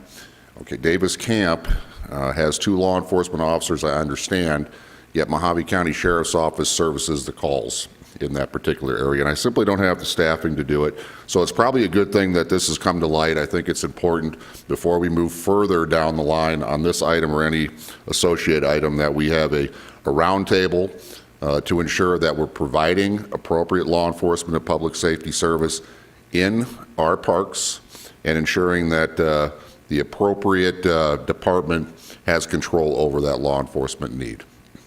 Thank you. Seems appropriate. Questions for the sheriff? Supervisor Angus.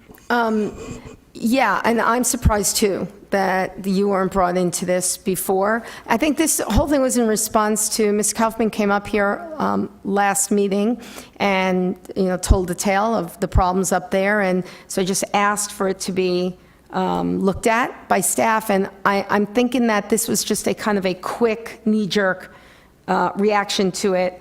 So, and I do think it needs to be fleshed out more and more voices heard, and so we get it right.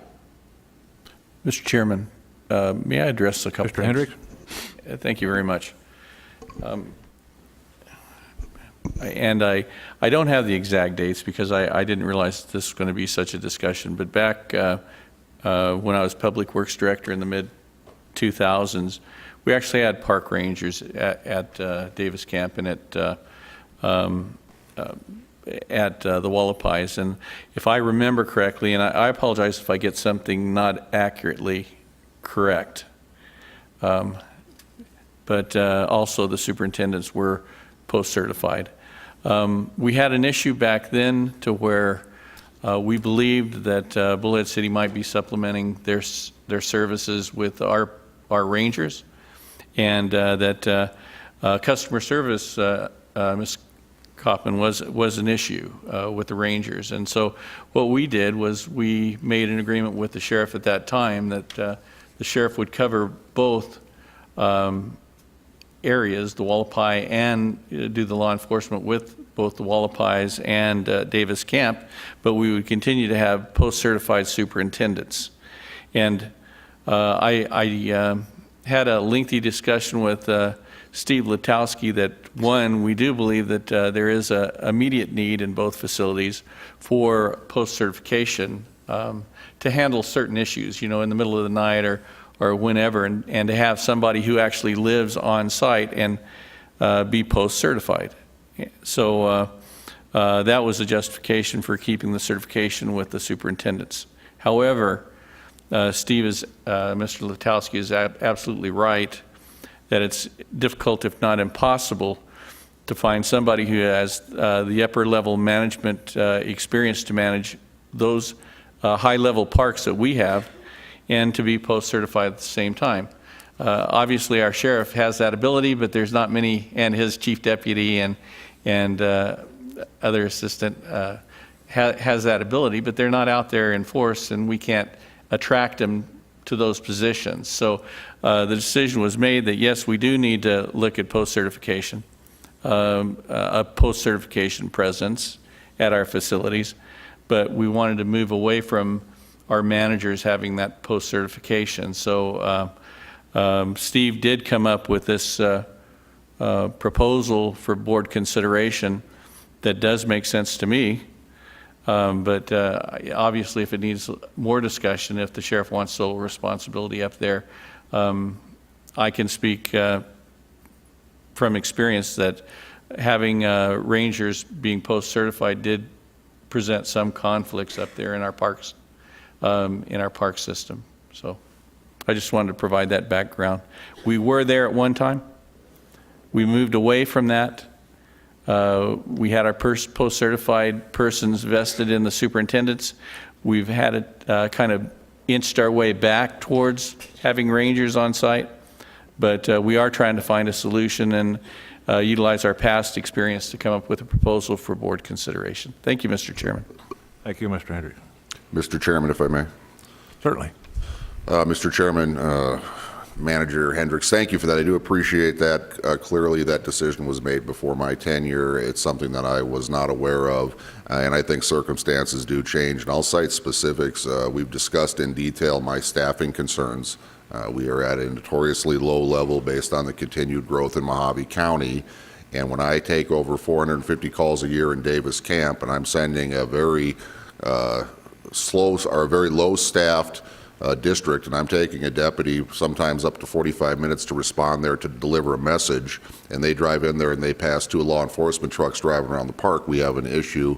That's why I want to have this sit down so we can figure out the best course of action.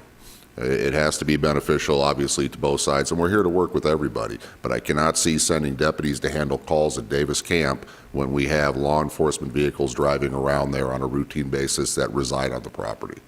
That's my position. Thank you, Sheriff Shifter. Thank you. Certainly looks like it might behoove us to think about continuing this item until all parties have had a chance to communicate. Kind of makes sense. I'd like to hear from Mr. Chairman, I'm sorry. Steve Lukowski. Yes, please. I provided a little bit of history, but we didn't allow our director a chance. If the board would wish to hear what he said, that might benefit the discussion, at least for consideration. Certainly. Ms. Lutowski, didn't mean to overlook you. I knew you'd be in the midst of that discussion, so I wasn't too worried. No worries. Chairman Watson, members of the board, first and foremost, I'd like to start off by apologizing. My office, Mojave County Parks, we have the utmost respect for law enforcement. And the use of our term hospitality sincerely represented the hospitality and tourism industry. It was not meant as a term to reference customer service. We clearly recognize and applaud the tremendous customer service that is provided by all Mojave County law enforcement, including our fantastic sheriff's office, as well as our erase officers, as well as our park rangers, to which we actually have two. They're classified as a park superintendent and assistant park superintendent at Davis Camp. This is a doubling of the level of law enforcement at Davis Camp over past years, as County Manager Hendricks alluded to. So with that, I'd like to just provide a quick 90-second overview of our proposed plan for a Wallapai Mountain Park. And I do underscore that this plan was really put forward toward the end of April when then Park Superintendent Rob McEwen departed Wallapai Mountain Park. And I am speaking of a facility, a fantastic facility, which has realized over the last 10 years a doubling of attendance as well as a revenue of over $500,000 now. Quite remarkable. The park superintendent has responsible charge for operation, maintenance, and all related hospitality and lodging functions. And I'm speaking again of the industry, hospitality and lodging functions of a Mojave County Regional Park. In consideration of the challenging and competitive hospitality and lodging industry and the advantage of a park superintendent maintaining skills and experience vital to delivery of such business functions and customer services, I have directed advertisement of the vacant park superintendent position to recruit a non-post certified professional, but requiring a bachelor's degree in park administration or management, hospitality and tourism management, natural resources, or a closely related field. It proves most challenging to recruit professionals maintaining specialized skill and expertise in both criminal justice and hospitality and tourism, two completely different industries. The park superintendent, by the way, whether post-certified or not, may carry out park evacuations and park ingress and egress controls in response to wildfires and other emergency events in context of serving as first responder in an established incident command organization, pending on-scene arrival of responding law enforcement and/or fire resources. That brings us to item 56, and in recognizing the standing importance of law enforcement presence at the park, staff is agendizing this item 56 for board consideration and approval to enable us to advertise a position, a nominal organizational redesign to permit filling a recently vacated facility grounds worker position with a park ranger who will also coordinate and fulfill routine facility and grounds maintenance activities. The park ranger will be post-certified and reside on-site for maximum accessibility to park staff and its guests. And in summary, the park ranger will not be burdened with the standing, and it's very much an intensive responsibility to our lodging and tourism and recreational services and lodging services that are offered at Wallapai Mountain Park. It's just a plethora of responsibilities just in that area alone, let alone obviously the primary that anyone, especially post-certified, would want to focus on public safety. So we'd have a standalone individual, two professionals actually, versus what we've had previously in recent years at Wallapai Mountain Park. So with the board's consideration and acknowledgement, this would be an approximate $9,800 impact to the park's overall budget. It's an enterprise fund, and they are very well positioned to absorb this additional. We see it as an investment to enable two professionals working at the park, one focused on tourism and lodging, the other one focused on public safety. Hence, that's what we are putting forward here today for board consideration. Questions for Ms. Lutowski? Yes, thank you. So we would still have a post-certified park ranger at both Davis Camp and Wallapai Mountain Camp. Chairman Watson, Supervisor Bishop, yes, we would have two post-certified personnel at Davis Camp. Davis Camp pulling in twice as much as the revenue and significantly higher crowds, and then one full-time residing at the park ranger at Wallapai Mountain Park with a lesser level of duties and responsibilities because all of the lodging, tourism, recreation responsibilities would fall on the park superintendent. And correct me if I'm wrong, but as you know, that I was a park ranger at both Davis Camp and Wallapai Mountain Camp, and we did do law enforcement functions, and we wrote reports, we made arrests. Has any of that changed, or is the sheriff's office being asked to just supplement when the rangers are not available? Can you clarify that? Very good question. Chairman Watson, I was remiss in not addressing that earlier, and Supervisor Bishop. Our park superintendent, assistant park superintendent, and it would be envisioned with the future park ranger hiring, do attend to disturbances and calls for assistance within the park. Where we look for sheriff's backup is when we are in a situation where the particular responding officer senses that their safety is possibly being compromised or could be compromised, as well as when there is an arrest action being undertaken. The responding officer in most instances will actually engage and make that arrest, but in terms of transport of the suspect, that's when we do engage the sheriff's office for backup and facilitation of that transport. Okay, and then is it still, let me rephrase that. The Bullhead City Police Department often responds as backup too, so I'm assuming that's still the case, that Bullhead and the Sheriff's Office will come in as backup when necessary? Chairman Watson, Supervisor Bishop, I think in general terms that's well said. I believe it's up to the available law enforcement agencies to coordinate which is available to respond in a call for that support and backup.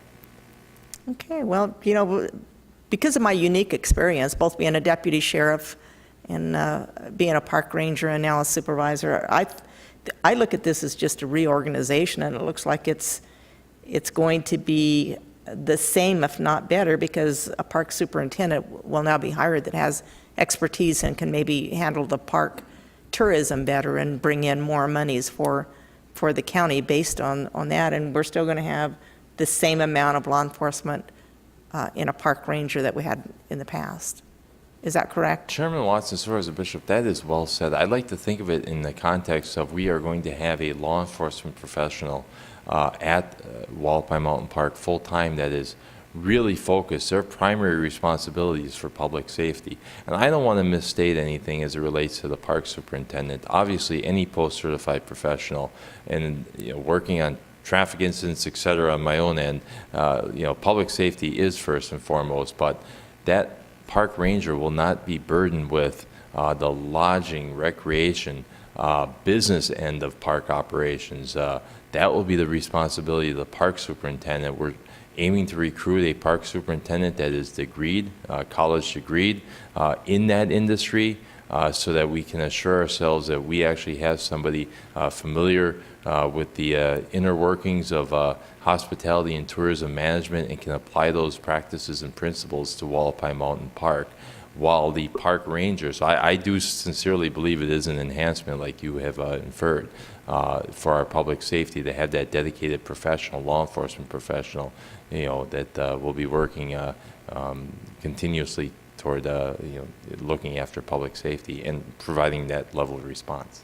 Thank you. Okay, and then in regards to the response, to the question that Amanda Kaufman had as far as the low pay for a post-certified, I assume that nothing has changed, that our recruiting is more along the lines of a retired law enforcement officer that doesn't need a full salary to supplement his retirement. So the low pay might be very attractive to someone like that, is my thought. That's all I have. Thank you, Mr. Lukowski. Mr. Hendricks. And Mr. Chairman, the lodging also plays into that. They're going to be living. But I respect our sheriff greatly, and just from an administrative perspective, one thing that is evident is he has a lot of great ideas that we can build off of, and his desire to actually meet with Public Works and open a discussion is very, very much welcome. And I would hope that the board considers his comments, and I'm hoping time is on our side, and that's a question I would have to Director Letowski, is in the hiring and filling your staff and making sure we get this correct. Would it be a detriment if we did back off on this and allowed time to meet with the sheriff's office and open a discussion with him on possible options that we may have other than moving forward with your proposal? Thank you, County Manager, for that important question, and respectfully to the Board of Supervisors in considering and approving this item for the reorganization, enabling Public Works to advertise a park ranger position. It would in fact be a detriment if we saw this item continued, because we would not be able to put forward our permanent staffing plan, which this component, this law enforcement component, is so critical. And from hearing the important comments that Sheriff Schuster made, this proposal actually aligns very well with the perspectives that Sheriff Schuster offered. I certainly look forward to a meeting with him and his staff on ways that we can improve our means and practices and methods. But I do put forth that holding off on the park ranger hiring would mean that we would have to tap into and actually deplete some of our resources at Davis Camp or erase to fill the gaps when we can actually utilize this approval to move forward in recruiting for a park ranger position. Mr. Letowski, if we just continue this for 2 weeks so we can have discussions with the sheriff and everyone involved, is that going to be a problem? Chairman Watson, before he answers that, could we not vote on this and still have a meeting with the sheriff? I mean, it's not going to really change anything other than... Yeah, I'm a little hesitant to jump into the change prior to hearing all the input. And I don't think that 2 weeks is going to be too far down the road. As long as we have a commitment from the sheriff, if we've got a problem in the Wallapai Mountains, we can get somebody up there. And I'm sure he'll make that commitment. Chairman, He just made the commitment. Chairman Watson, was this going to be on the agenda before, I assumed this was in response to me listening to Ms. Kaufman and asking that it be put on. So was this in the pipeline? Because now we're having like this sense of urgency when it wasn't even on my radar before. Chairman Watson, Supervisor Angus, yes, this was intended all along, regardless of the public comment that was received at the last meeting, for staff to put forward this very same proposal. Okay, so is 2 weeks going to be a hardship? Chairman Watson, Supervisor Angus, with all due respect, yes, I do find that it would be a hardship just because it delays 2 weeks and we're in our summer season, our busy season, that to at least initiate recruiting of a park ranger. Okay, if I vote yes on this, will you meet with the sheriff like immediately and set up some kind of meeting and make sure every avenue has been explored and all ideas are taken into consideration? Chairman Watson, Supervisor Angus, absolutely. I'll make myself available at the sheriff's convenience. I have one question about Davis Camp also. You have 2 park rangers down there that are law enforcement. Does that free up the sheriff's office except for transport? Chairman Watson, Supervisor Wakamoto, exactly. All of the disturbances in the park, we look to our park superintendent and assistant superintendent as the initial responders, the initial points of contact. So unless in some undue circumstance where both of them are unavailable, which is rare, we really are only looking at engaging outside public safety from the park. I mean, in situations where safety is being compromised, safety of the officer or the general public at the park, or the transport when there's an arrest function. The arrest being carried out typically by our park certified officers, and we just look for backup for transport. Chairman Watson? Supervisor Bishop. During my experience as a park ranger, what we dealt with during that time period was an occasional DUI, maybe some disorderly conduct from excessive drinking and partying, and I think there was an occasional suicide. But, it's a very, very limited. I would work sometimes a week before needing to make any kind of law enforcement action. And I'm sure that the activity is more than that now because it's been a number of years, but park ranger responsibilities as far as law enforcement is small in comparison to what a deputy sheriff or a city police officer would do. So if there's no further discussion, I'd like to make a motion to approve and encourage Mr. Lekowski to meet with our sheriff to work out any details. Okay. We have a motion to approve. Well, And- second for discussion. And second for discussion. Just have a couple comments I'd like to make before I have Ms. Amanda Copham back down. But I'd like to make a comment or two that I've been up to the Wallapies a great deal the last few weeks.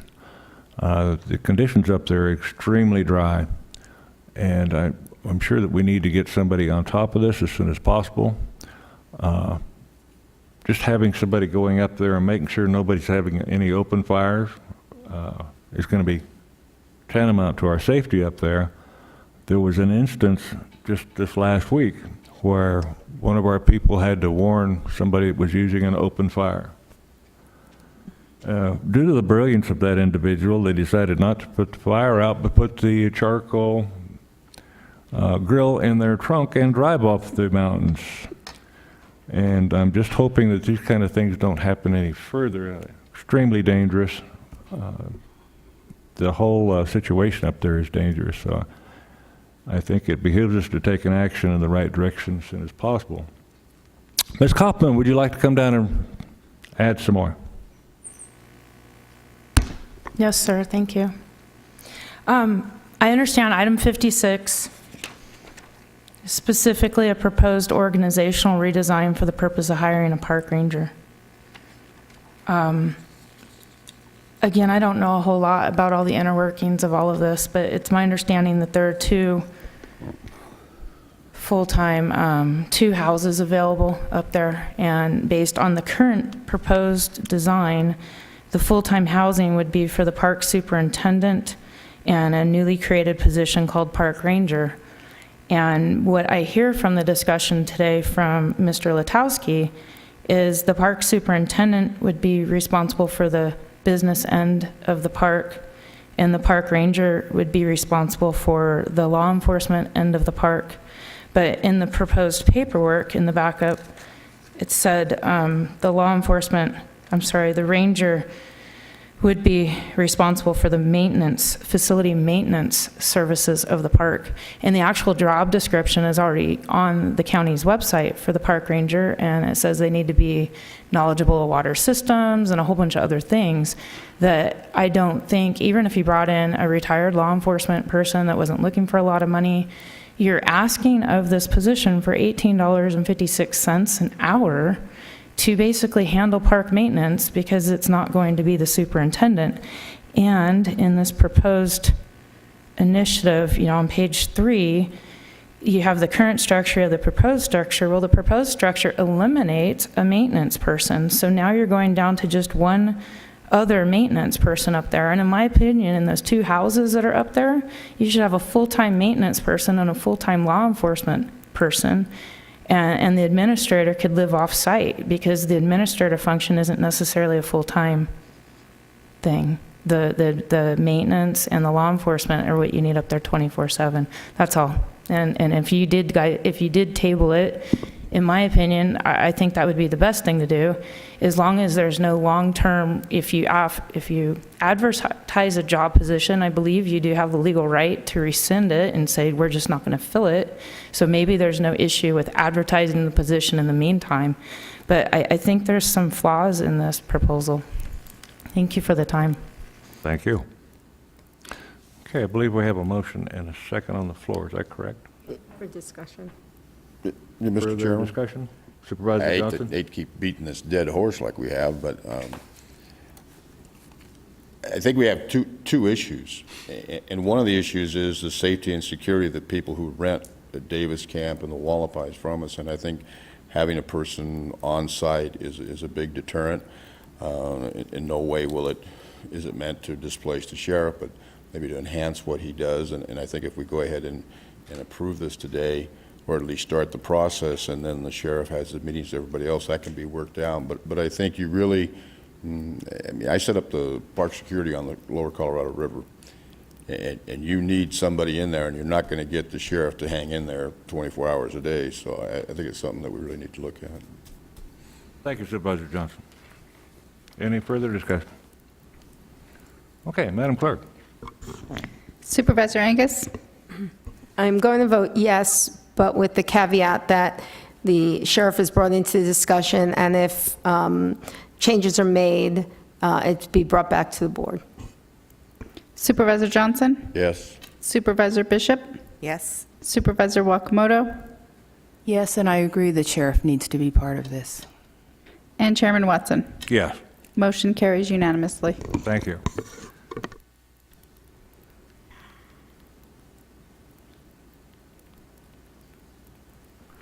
On to item 57, Mr. Cunningham, Human Resources Director, discussion, possible action, review and consider the findings of the Human Resources Director and provide direction on reclassifying of the administrative assistants. Mr. Cunningham? Oh, That's not a mister. we have a replacement. Morning. I'm Karen Otto, the HR Good morning, manager. Karen. Good morning, Supervisor Watson and other supervisors. In response to a request by the board at the April 16th meeting, HR was asked to bring a recommendation on setting a salary range for board administrative assistants. The proposal is to take all 13 positions that are currently a range A and reclassify them to range 15.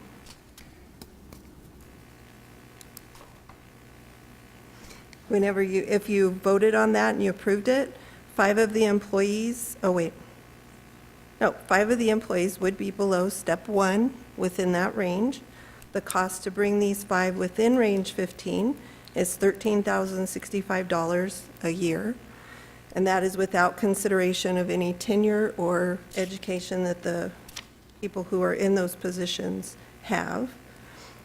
Mojave County was using a range 11 prior to the 2015 change that made it a range a range A.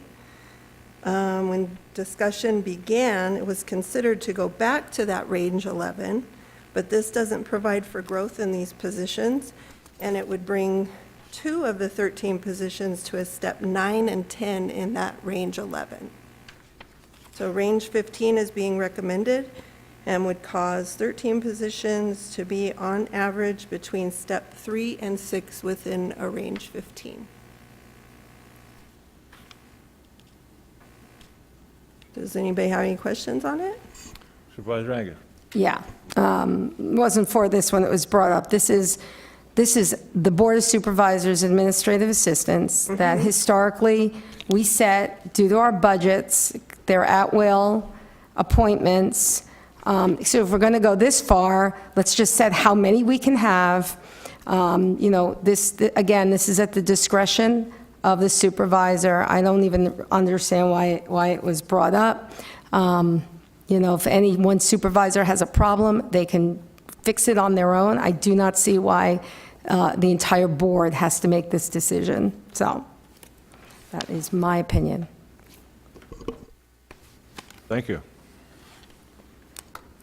Supervisor Johnson? Thank you, Mr. Chair. It appears you only answered half the question, though, that was proposed to you, or one part of it, because the other part you're making, not you, but Mr. Cunningham's making recommendations, but they didn't break down, and they're making recommendations for pay increases to some people, but they didn't break down the qualifications of everybody to say where they should be inside this range if this is what we're doing.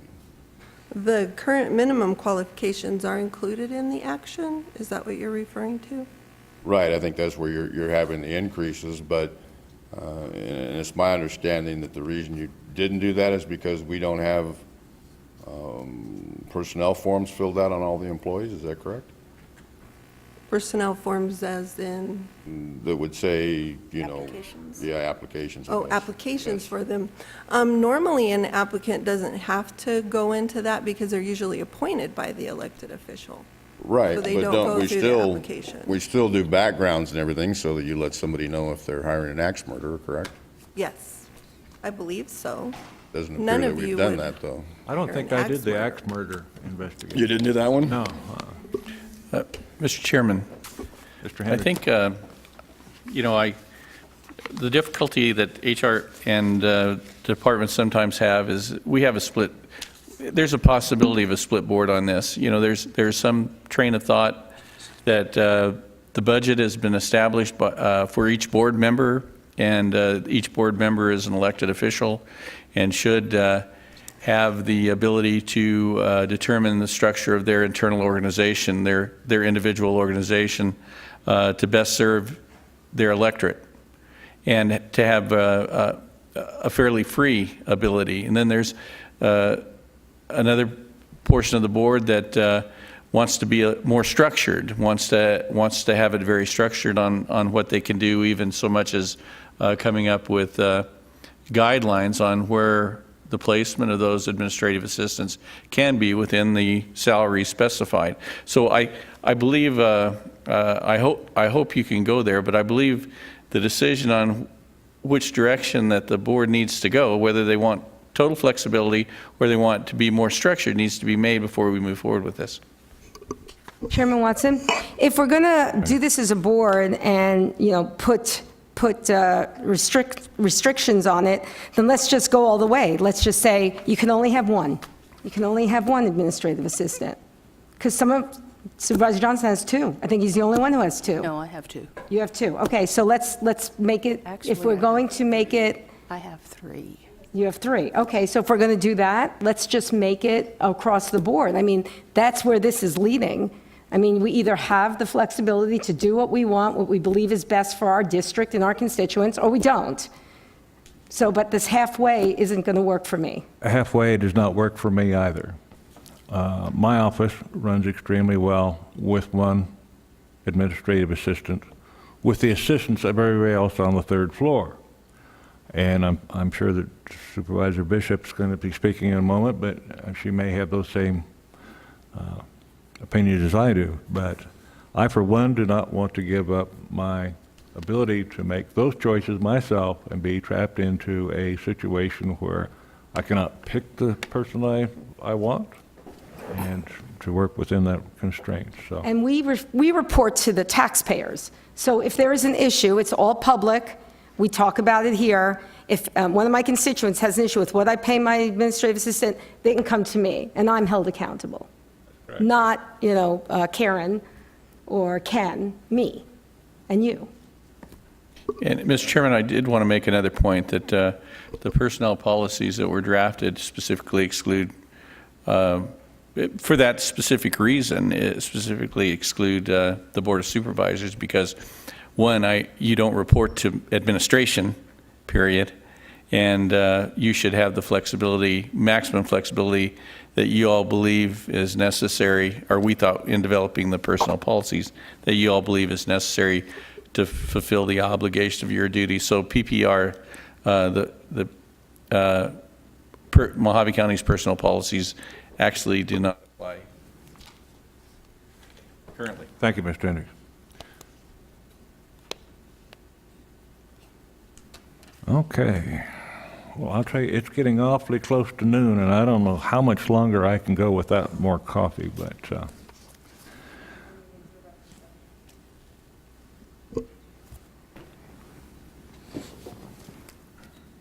Chair would entertain a motion for either accepting or declining this.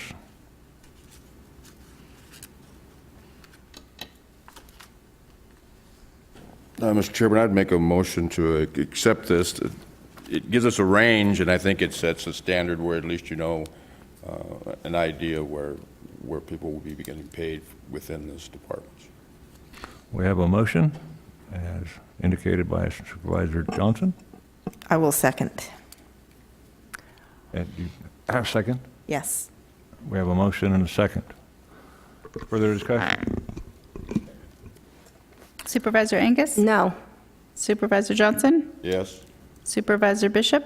Yes. Supervisor Wakamoto? No. And Chairman Watson? No. The motion does not carry. Thank you. Before we get into item 58, let's take a 10-minute break so everybody can freshen up for a minute.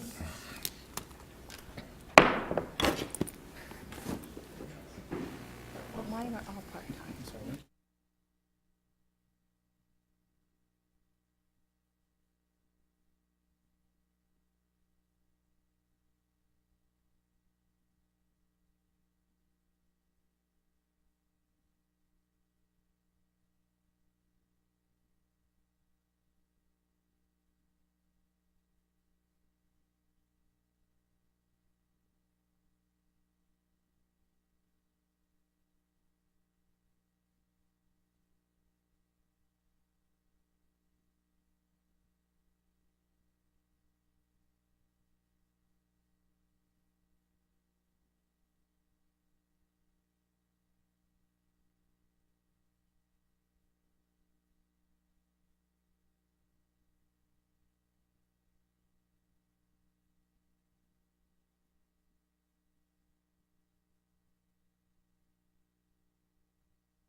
Okay, ladies and gentlemen, we will resume our meeting. Yeah, that's the bad part. I gotta lose weight. Can't get mine anymore.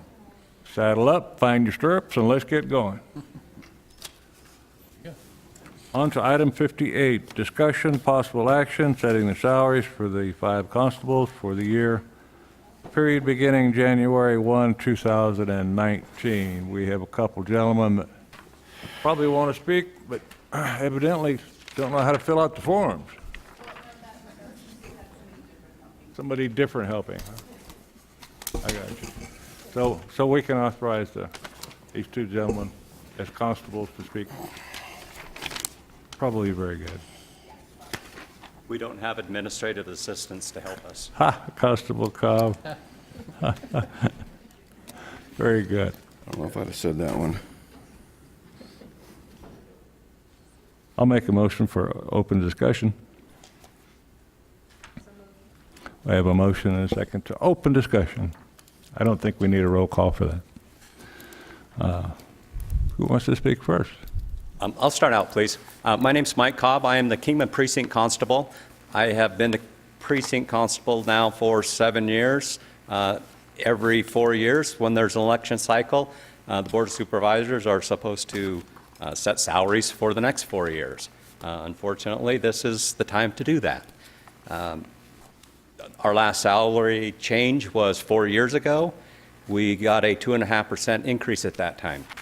8 years prior to that was the time that the salaries was adjusted and had been moved up into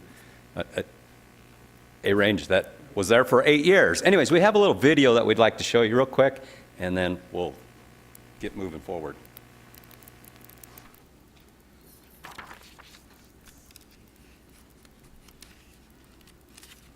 Can you turn up the volume? Sounds like a disco request. Can you turn up the volume? Please.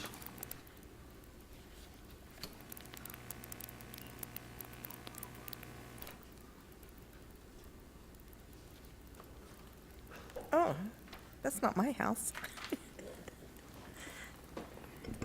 Well, they're trying to get the audio fixed. Basically, all these homes that you see right now, people live in.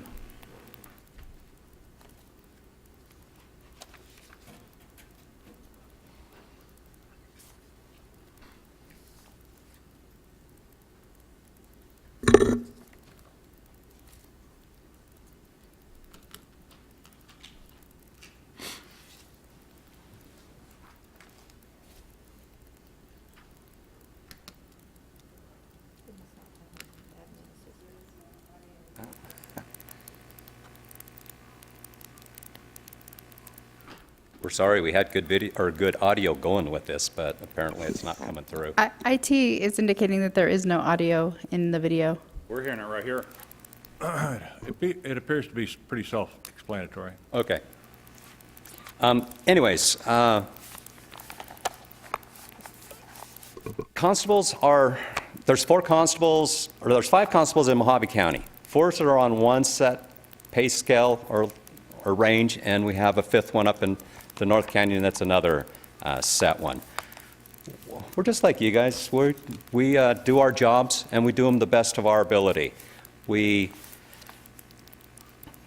believe that we do our jobs fairly well. I have not had anybody complaining about the service that we get. Our main job is keeping track of and following orders that are issued through Justice Court. Our Justice Court judge, the main 2 things, orders of protections and writs of restitutions. Those things are our number 1 jobs to do. Doing all the other stuff and for extra income for the county, that's secondary, but orders of protections, we probably average getting an order of protection done within a day or day and a half. Our writs of restitutions, we do them in less than 2 days on average. So we are doing our jobs. So that's why we believe that, and all along, I believe that our salaries as a elected official should be the same as any other elected official. That's what we'd hope for. We just know that after 4 years, we'd like some kind of a raise. Rich Collins. Thank you, sir. Honorable Watson and the rest of the board. We just recently, at one of the last trainings that we did down at Tubac, Mojave County constables were recognized for our ability to execute and get the order protections done in a timely manner. Apparently, we're the best in the state, according to the experts that were teaching that training. Any questions? Any questions? Questions? When you ran for office, you knew the salary. Yes, we did. We And still know then when the you came salary. down over here 4 years ago, we gave you a bit of a raise. Correct. Okay. And just for the record, you're not like us. I mean, if you're saying you're on par with what a Board of Supervisor does, I must correct you for the record. It's nothing close. We'll have to disagree on that, agree to okay. disagree on that. Okay. And how many trainings do you go to a Go year? to twice a year. Twice a year? And how long? At a minimum, at a minimum. What do you mean at a minimum? What does that And mean? our trainings are 3 days long. Excuse me? Our trainings are 3 days long, Okay. which is paid for by a writ fee, so there is no cost to the county. Right. And if the county did those fees, we would get those fees. They go to you to go to your trainings. Mojave County wouldn't collect enough money from those writ fees to pay for us. The majority of the money comes out of PEMA and. Right, I'm not talking about sending you, I'm talking about money that would come into the county. The money right now comes into the county, and then you send it to the state, that then goes to the ethics board, which then pays for our training. Right. All right, I'll reserve more comments after the other supervisors. Well, I guess Supervisor Bishop? I'll jump in here. I was playing with the math last night and percentages and everything and numbers of services done. And I came up with some figures that are interesting. And I know by state statute, constables can be paid in a range between $48,000 and 67. $67,000. So based on that, I took Constable Cobb's salary of $57,045, and I did away with the low salary of $48,000. But based on that, and with the numbers of documents served by the Surbat Constable, Cullison, at 59.5%, Mr. Cullison, if it wasn't for the state statute, you would be making, based on my calculations, $33,915 a year. And then if you go down to the Bullhead City Constable, Constable Hamilton, at 36.8%, his salary would be $20,976. And then sadly, Constable Crabtree in Lake Havasu City at 18.3%, his salary would be $10,431. Those are shocking figures, and I don't even want to hint that we do that to you, because legally we cannot pay a constable any less than $48,000. But the fact that you're coming to us and you're wanting to make more money than your county supervisors make is kind of shocking, but that's just it. That's just shocking. And so I did some other calculations based on the top salary that we're paying right now, the $57,000, and the bottom of $48,000. My calculations then, leaving Constable Cobb where he is now, the next lowest constable would be Constable Cullison. With those percentages and that formula, your salary would be reduced to $53,355.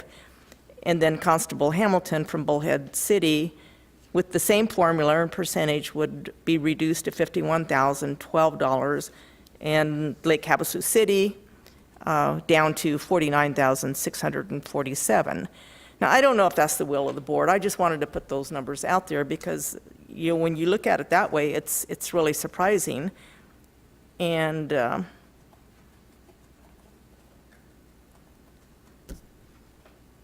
I think constables could do more. And I hate to sound like a broken record, but I've done this job too. I've been a constable, so I know how hard you guys work, and I know some days are busy and some days are not at all. Some days you have zero services. But I know you can work as hard as you want to work, and I know Constable Cobb goes out there and beats the bushes. But when I was a constable, Mr. Colason, I was bringing in more services and more money than the other constable, and now it's reversed. So I don't know what the change is, and I'm not even going to speculate, but. Can I address that, Ms. Bishop? Want to interrupt me, go ahead. I'm sorry. Go ahead. No, you have the floor. Go ahead. I'm sorry. One of the reasons why is when you became a supervisor, Mike did 2 jobs for 4 or 5 months before I first had to win the election and then become a constable. So over the last 4 years, if you look at my record over the last 4 years, I've been increasing every year in serves. So people were used to just going to Mike and setting up and getting service done by him. So my serves over the last couple of years have increased quite a bit. Another thing that, just not on serves, you're basing our salary just based on serves, but there's 3 facets to a serve.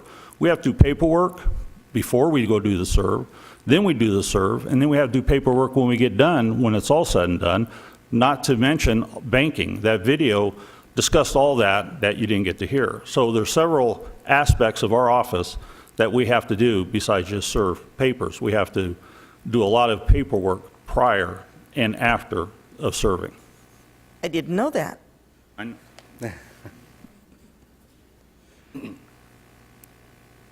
Chairman Watson, I received an email, and the person that emailed me requested that I read her email into the record. Certainly. And I think all the supervisors got a copy of this, but I don't think the constables got a copy, or the folks that may be watching this. This is from a lady by the name of Gaynell Cruz. Miss Gaynell, I talked to her on the phone after I received this email. She is a former owner of Cruz Processing Service. She sold this business 2 years ago, and per the agreement, she's still on staff for another year or so.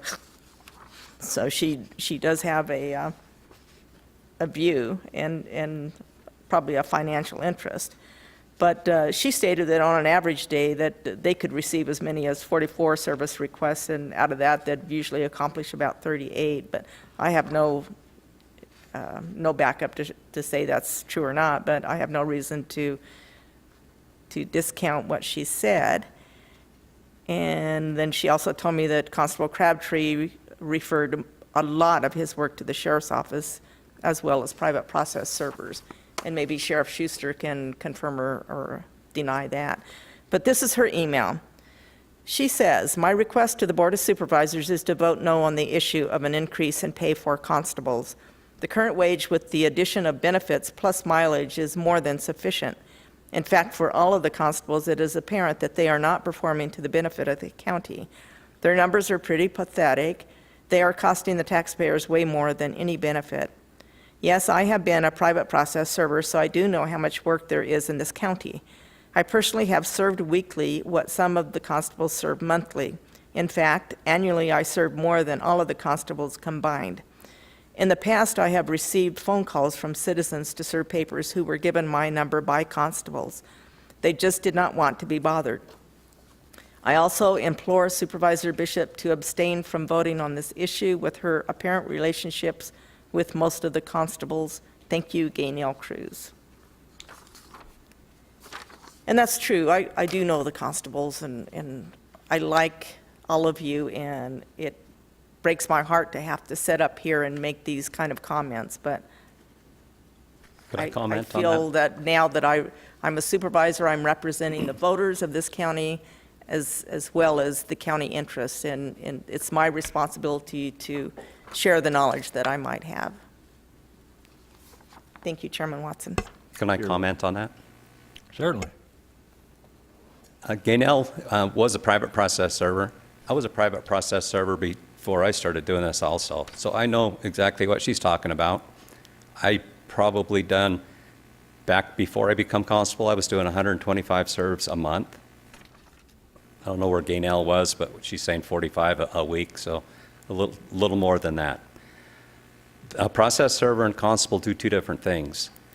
We do some similar, and we have two different things. A process server cannot go evict somebody out of a house, and they can't serve, and they can't seize property. The numbers that she's talking about, a process server is a business. A constable is a government official who we have regulations on how we can run our business. We can't run it like a regular business. I'm probably the best one of the four of us, or five of us, that do run it as a business, but I'm still handicapped.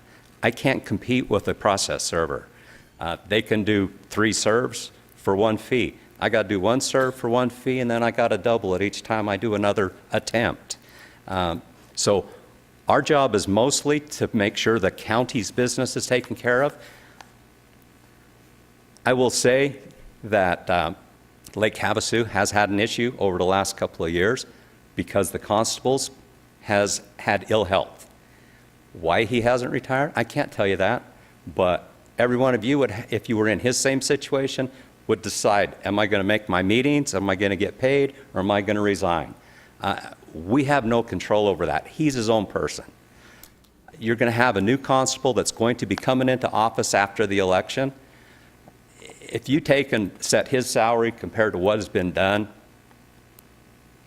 I don't know if the 4 of them that are running will take that job. They're taking it with the idea that that salary was going to be $57.45. So I would urge, what we want is to be paid the same. What we get is what we're going to live with. So we urge you not to be any less than where we're at. And I would like a little bit of raise, but that's up to you. Constable Cobb, can you tell me how many constables in the state of Arizona work for 0 or less than the 48,000? I really can't. I know it's all based on population, so you just got to go to the smaller counties. So there's probably 10 or in that range, a little more, a little less. I don't know. Okay, and you get what you pay for. I understand that. And I know that you're doing a fantastic job, and I appreciate what you do for the county, and I also agree that process servers have a little more leniency than what constables do, and you're totally correct on that. But I don't see the constables coming to us with an answer or a solution to the problem.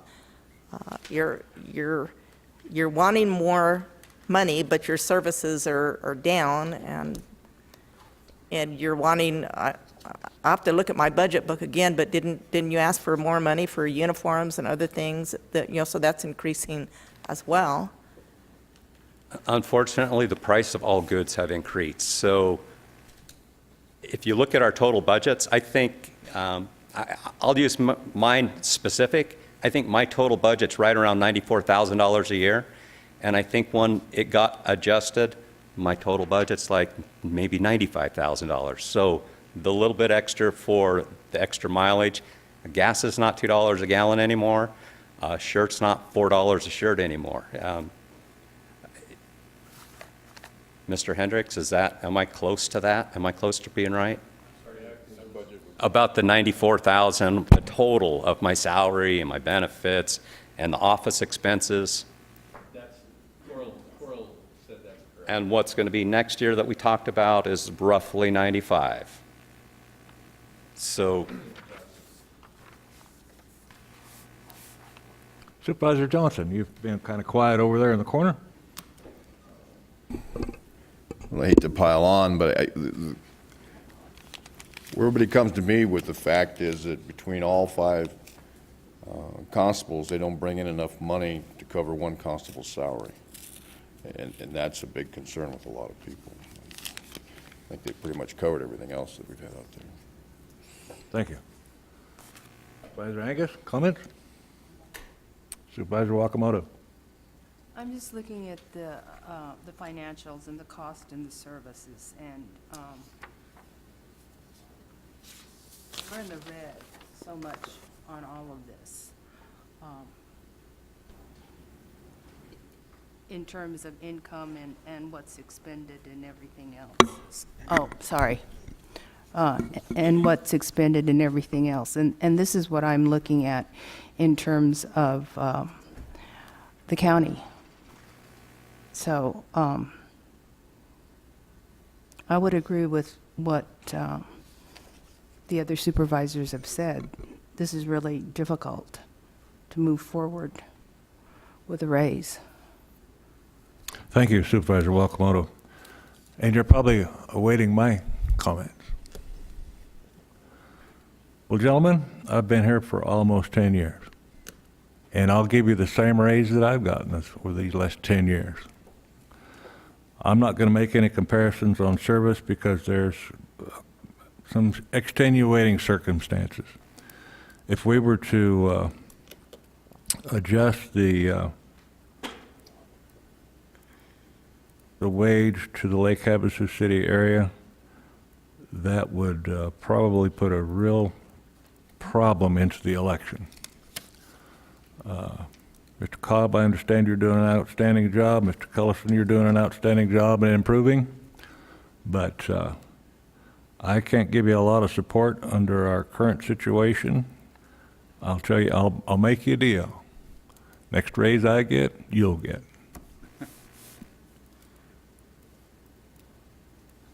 I guess that's the end of my comment. Chairman Watson, I would like to know if the sheriff has any input. No comment. Okay. Then I would like to make a motion, if I may.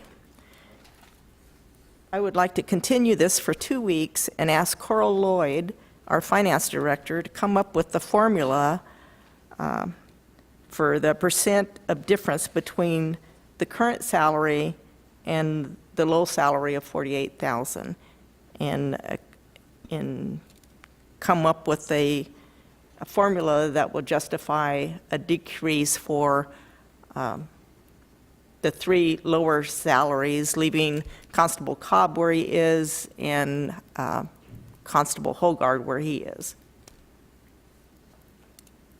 Did that make sense, Jenny?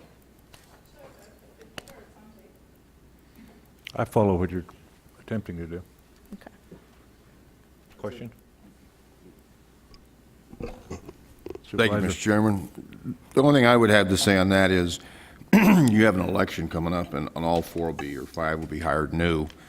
And I think that, I don't have any idea who's going to be hired for all these jobs, but I would think you'd want to kind of keep the salaries consistent from one to the other. I mean, you know, the numbers are in front of us, and if you want to take 2 weeks to look at them, you know, that's fine, but I think the numbers speak pretty loudly to what we have. Thank you, Supervisor Johnson. So are you saying you'd recommend leaving the salaries as is? No. Okay, I didn't understand then. Oh, I'm saying if you're going to, what I thought you said was you wanted the finance to look at them and say, okay, we're leaving 2 at wherever they're at today, and the other 3 might be dropped lower. And I'm saying that we have a new election, and so it's kind of hard to say, well, the new guys coming in aren't going to do the job. The job is worth so much money, whether they do it or don't do it. You know, just like supervisors, we can do our job or we don't. We all get the same pay. So I would like to see keep the pay, whatever it is, even across all 4 of them. So if we decrease the pay, your recommendation is decrease, Decrease it all of them, yes. except we have a part-time constable, and we Well, have you different leave him- figures with. You leave him where he's at. I mean, I don't. Yeah. It is Supervisor Watson's district. He can pick up the slack. There you go. That's where I make all the money, I put there, the difference between that. May I say something? So, because we have an election coming up, and so the people who are running under the idea that they know what they're going to make. So if we're going to do this, I suggest we do it quickly. When are the petitions due? They're done. They're already They're already in? submitted, yes. Supervisor Angus, if I could add to that, by law, we have to set it in June. So it's either this meeting or the next meeting that we Okay. need to set Yeah, we don't have a much- salary We schedule. don't have any time. Yeah. And Or you, the- or you set a special meeting, but we need to do it in June. Well, then I'll second Supervisor Bishop's idea to have Ms. Lloyd come back and do the math and see where we fall by next meeting. Okay, we have a motion and a second. Need any further clarification on that motion? I think Constable. Further discussion, or Mr. Collison? In that formula, I would also like it to be noted that 50% of my serves, since Supervisor Johnson brought up the fact about income, 50% or over 50% of my serves are done free for the county. So in that formula, you also got to take in consideration what that would cost you to have done if you went to a process server. Can you clarify that, Ray, or Mr. Collins? All subpoenas that I do, order of protections, are all paid by the county, or are not paid. We do those for free. I do 50% of my serves, and last year I was right around 500 serves. Over 250 of those serves were free serves for the county. Well, just to clarify, the orders of protection by law, they have to be served for free. They can't be charged. Correct, but I don't mean to interrupt, I know, but we wouldn't be going to a private process server to do an order of protection. but I do way more subpoenas. So you're saying you do 250 orders of protection out of the Kingman Court a year?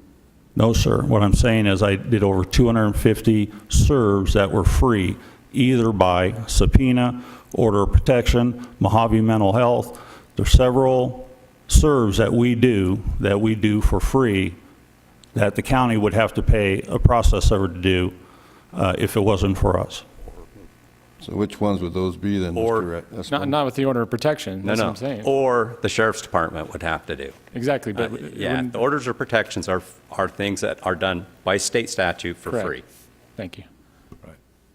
Okay, just, And just to clarify that, part of that, I think for record keeping, no matter how we do it in the future, we should, when the courts order something for free, other than order of protection, I think those should always be free, obviously. But something else where in case the court just gets a little liberal with their, let's have it do it for free because we got the constable standing around, we should do that internal billing like we do among ourselves and say, hey, the courts are going to pay the $35 or whatever to the constables to keep that. Because it's pretty easy to give away something when it doesn't cost you anything, you know? At least keep a record on it if you know, like Constable is saying he's doing 250 a year, you know, if he got $35 a piece for those, he'd have a little bit of money in his pocket. Chairman Watson, one last comment before you call for the vote. I think this formula for pay will give incentives to the constables that think this is a kickback, easy job, incentive to get out there and beat the bushes and do the job that they're elected to do. And in 4 years, we can look at this again and reconsider their rates of pay, including the newly elected constable out of Lake Havasu City. And it also gives the candidates in Lake Havasu City an opportunity to say they don't want the job based on the pay. But there are 4 running, and I would expect that at least one of them would appreciate a job as the constable, if that's what the citizens decide to vote them in. Yeah, I see the direction you're headed. Okay. Any further comments?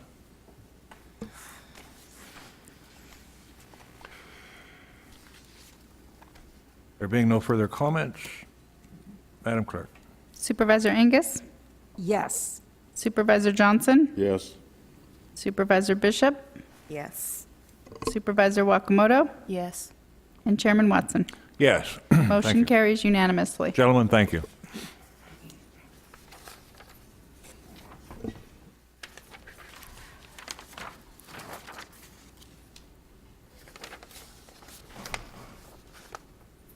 Okay, now we're on to item number 59.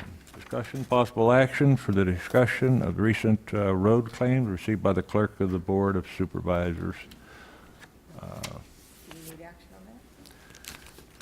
We've received a report earlier this morning. I don't know that we need to take any action Question to Mr. Esplin. Yes. If we were to inquire to the provider of the asphalt, if he has an interest in helping us with these claims, do we need to make that claim now? No, we've already discussed that, and we can give direction to our counsel, which is what you gave direction to me during the executive session. So we can do that, but any decision that we would make as to proceed further with them, and then you would bring it back to the board. Okay, so you're looking for a motion to proceed? No action, I believe. No, we don't need to take any action. We can go, during the executive session, you've directed me to go forward with further direction and receive direction in council.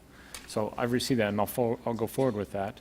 But any determination, for example, if you wanted to file a lawsuit or go further. I'm just trying to be careful on the agenda. What do I need to make sure occurs on item 59 at this point right now? I don't think you need to take any action. Thank You can go as directed in executive session to council, to the county attorney's office. All right. Item 59, because it has been addressed in executive session, is for information. On to item number 60. Discussion, possible action, the withholding of information from board members on agenda items and placing false or misleading information on agenda items and resolutions. This is brought to us by Supervisor Johnson. Thank you, Mr. Chairman. I had the backup. I'm sure everybody's had a chance to read it. I'll go over it real quickly, so in case there's any questions or anything. And we had a board meeting where, during call of the public, a gentleman who spoke again today was talking about a planning and zoning item.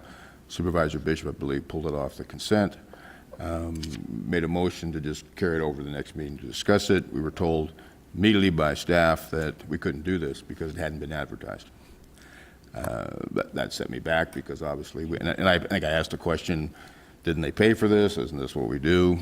So after the meeting, I made inquiries with Mr. Walsh, why we hadn't been informed of this, and it's given the statute, I think, that you see in there where it says, well, if you go to a P&Z commission hearing and there's no objections, then we don't have to. If there's no objections, we can put on consent and it goes through.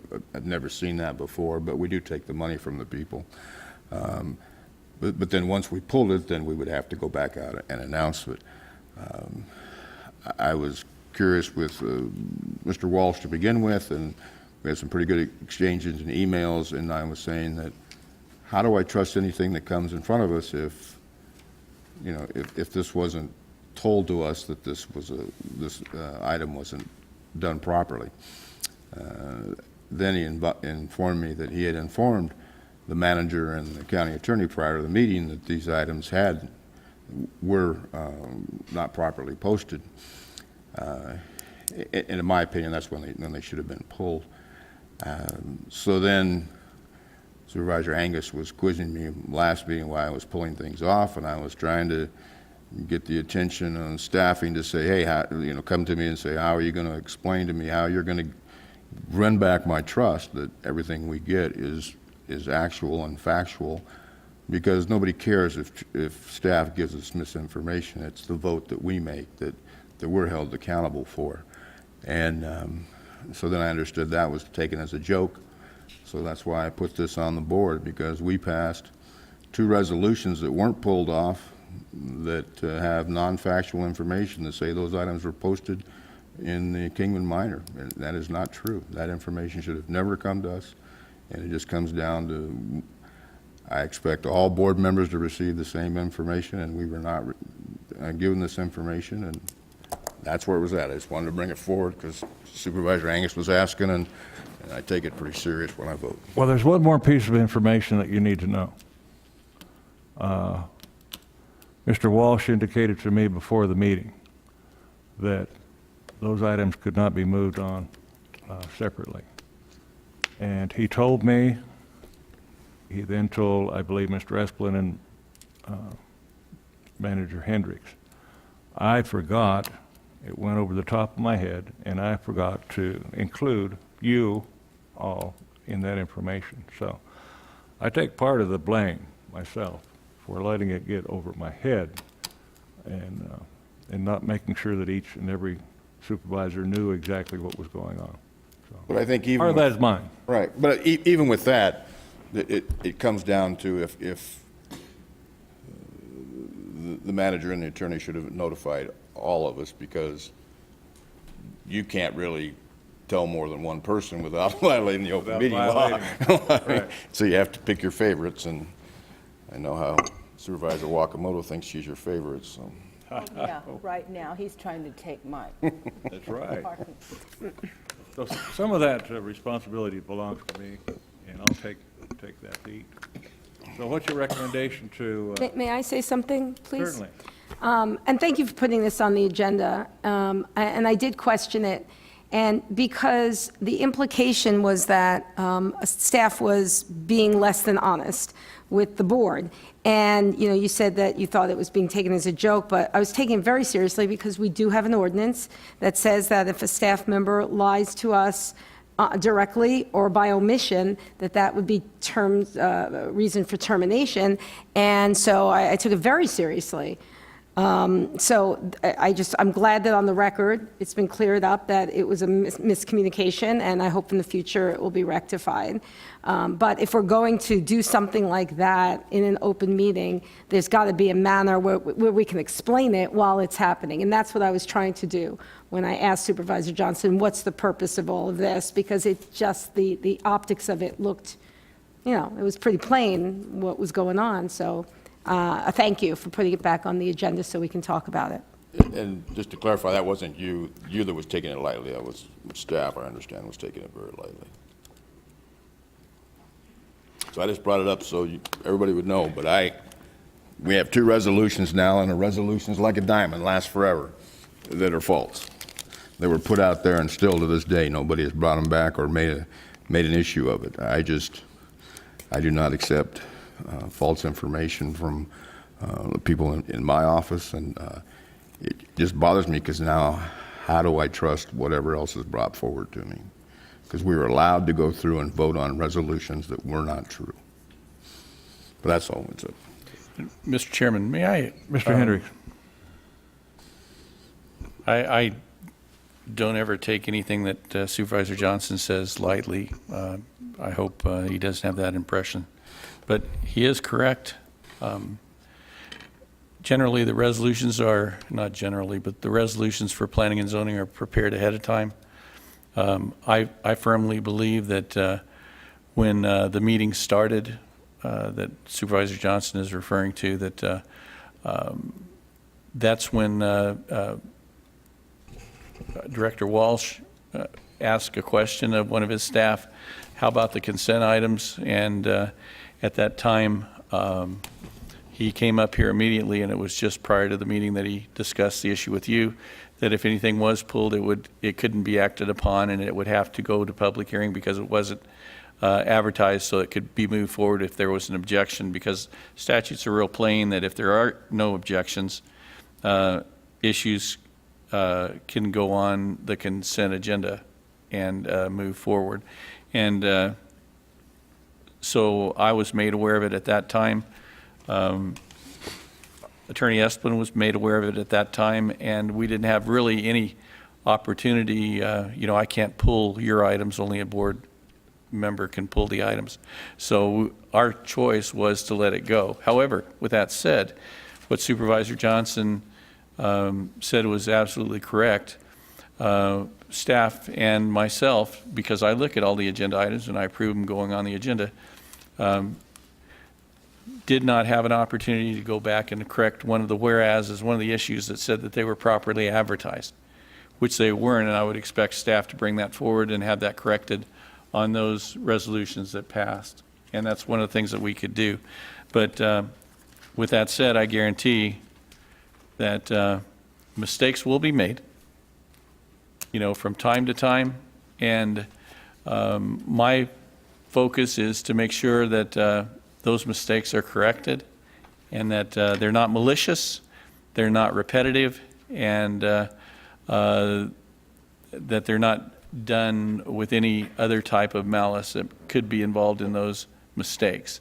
So nobody's perfect, I especially me. and that's the way I choose to manage my, my departments, and that's the way I choose to run my administration. So we do the best we can. I think we have an excellent staff. We generally provide excellent information. I get very few complaints regarding what's on the agenda and the backup information. In fact, I believe I only received recently one complaint from one supervisor on backup information, and I don't think I've ever received any other complaints. And we try to provide the information that you all need to make, you all need to have to make informed decisions. But what I would ask the board is, if you do have an issue, so that I can be responsible for it, I would ask that you please work through me and not through my directors or not through the clerk of the board. You can certainly talk to anybody you wish. You know, that's what was made clear to me and my administration. But if I'm made aware of those issues that you have concerns with, I can actually give proper direction to my staff and try to ensure that there is compliance with your wishes. So I'll make that commitment to try to be able to do that. But if I don't know about those concerns, I can't help, and I can't be responsible for them. Thank you, Mr. Chairman. Thank you, Mr. Hendricks.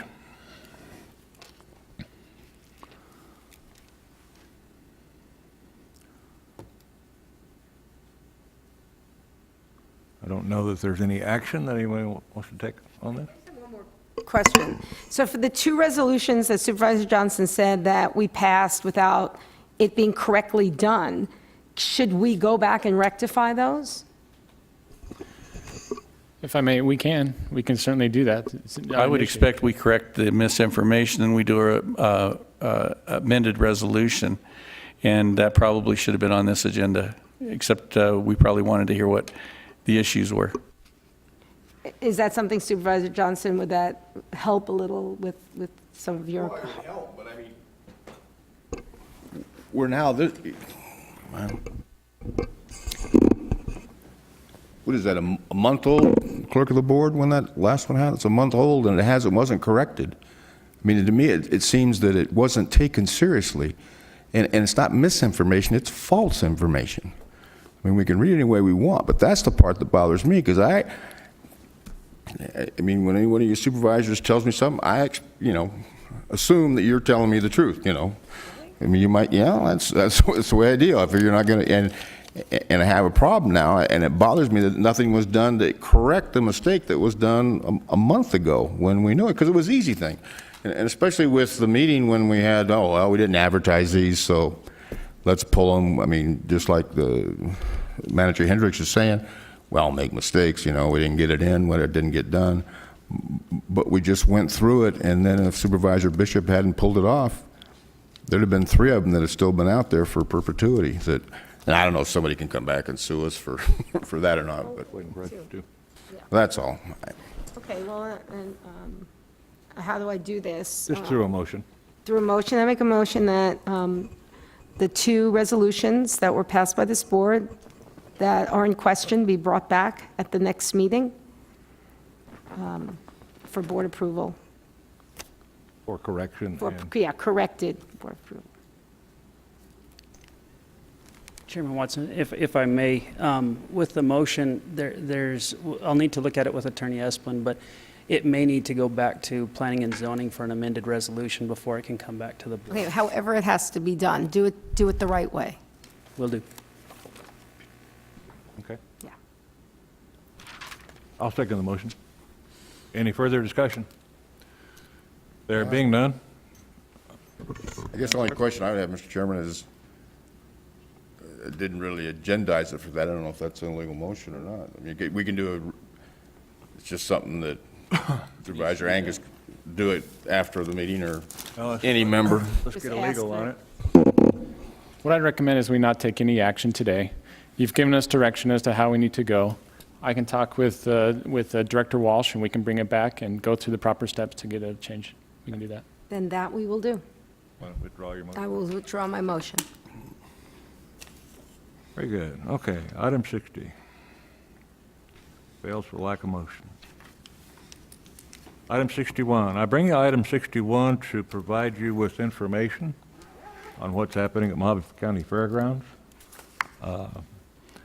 Wanted to make sure that you folks knew that we're going to be removing some of the dilapidated living materials that are at the fairground and attempting to make some great improvements. If you haven't been up there lately, please take a drive through and take a look. I think you're going to be astounded about the difference.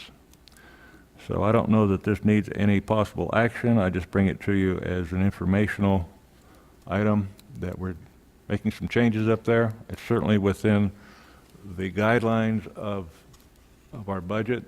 We budget $25,000 a year for those folks for maintenance and upkeep. Just bringing this to you for your information. And item 62. Mr. Chairman, if I may, I'd make a motion to approve and authorize or retain Roberta Livesay of Helm, Livesay, and Worthington to represent Mojave County in property tax valuation appeals.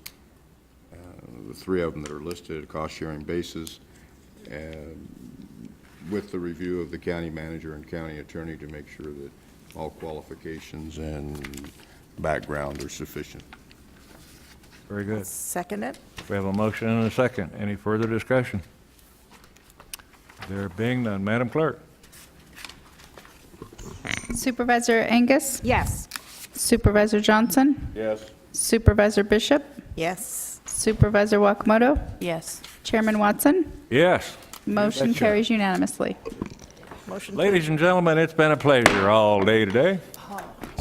Meeting adjourned. And if you want to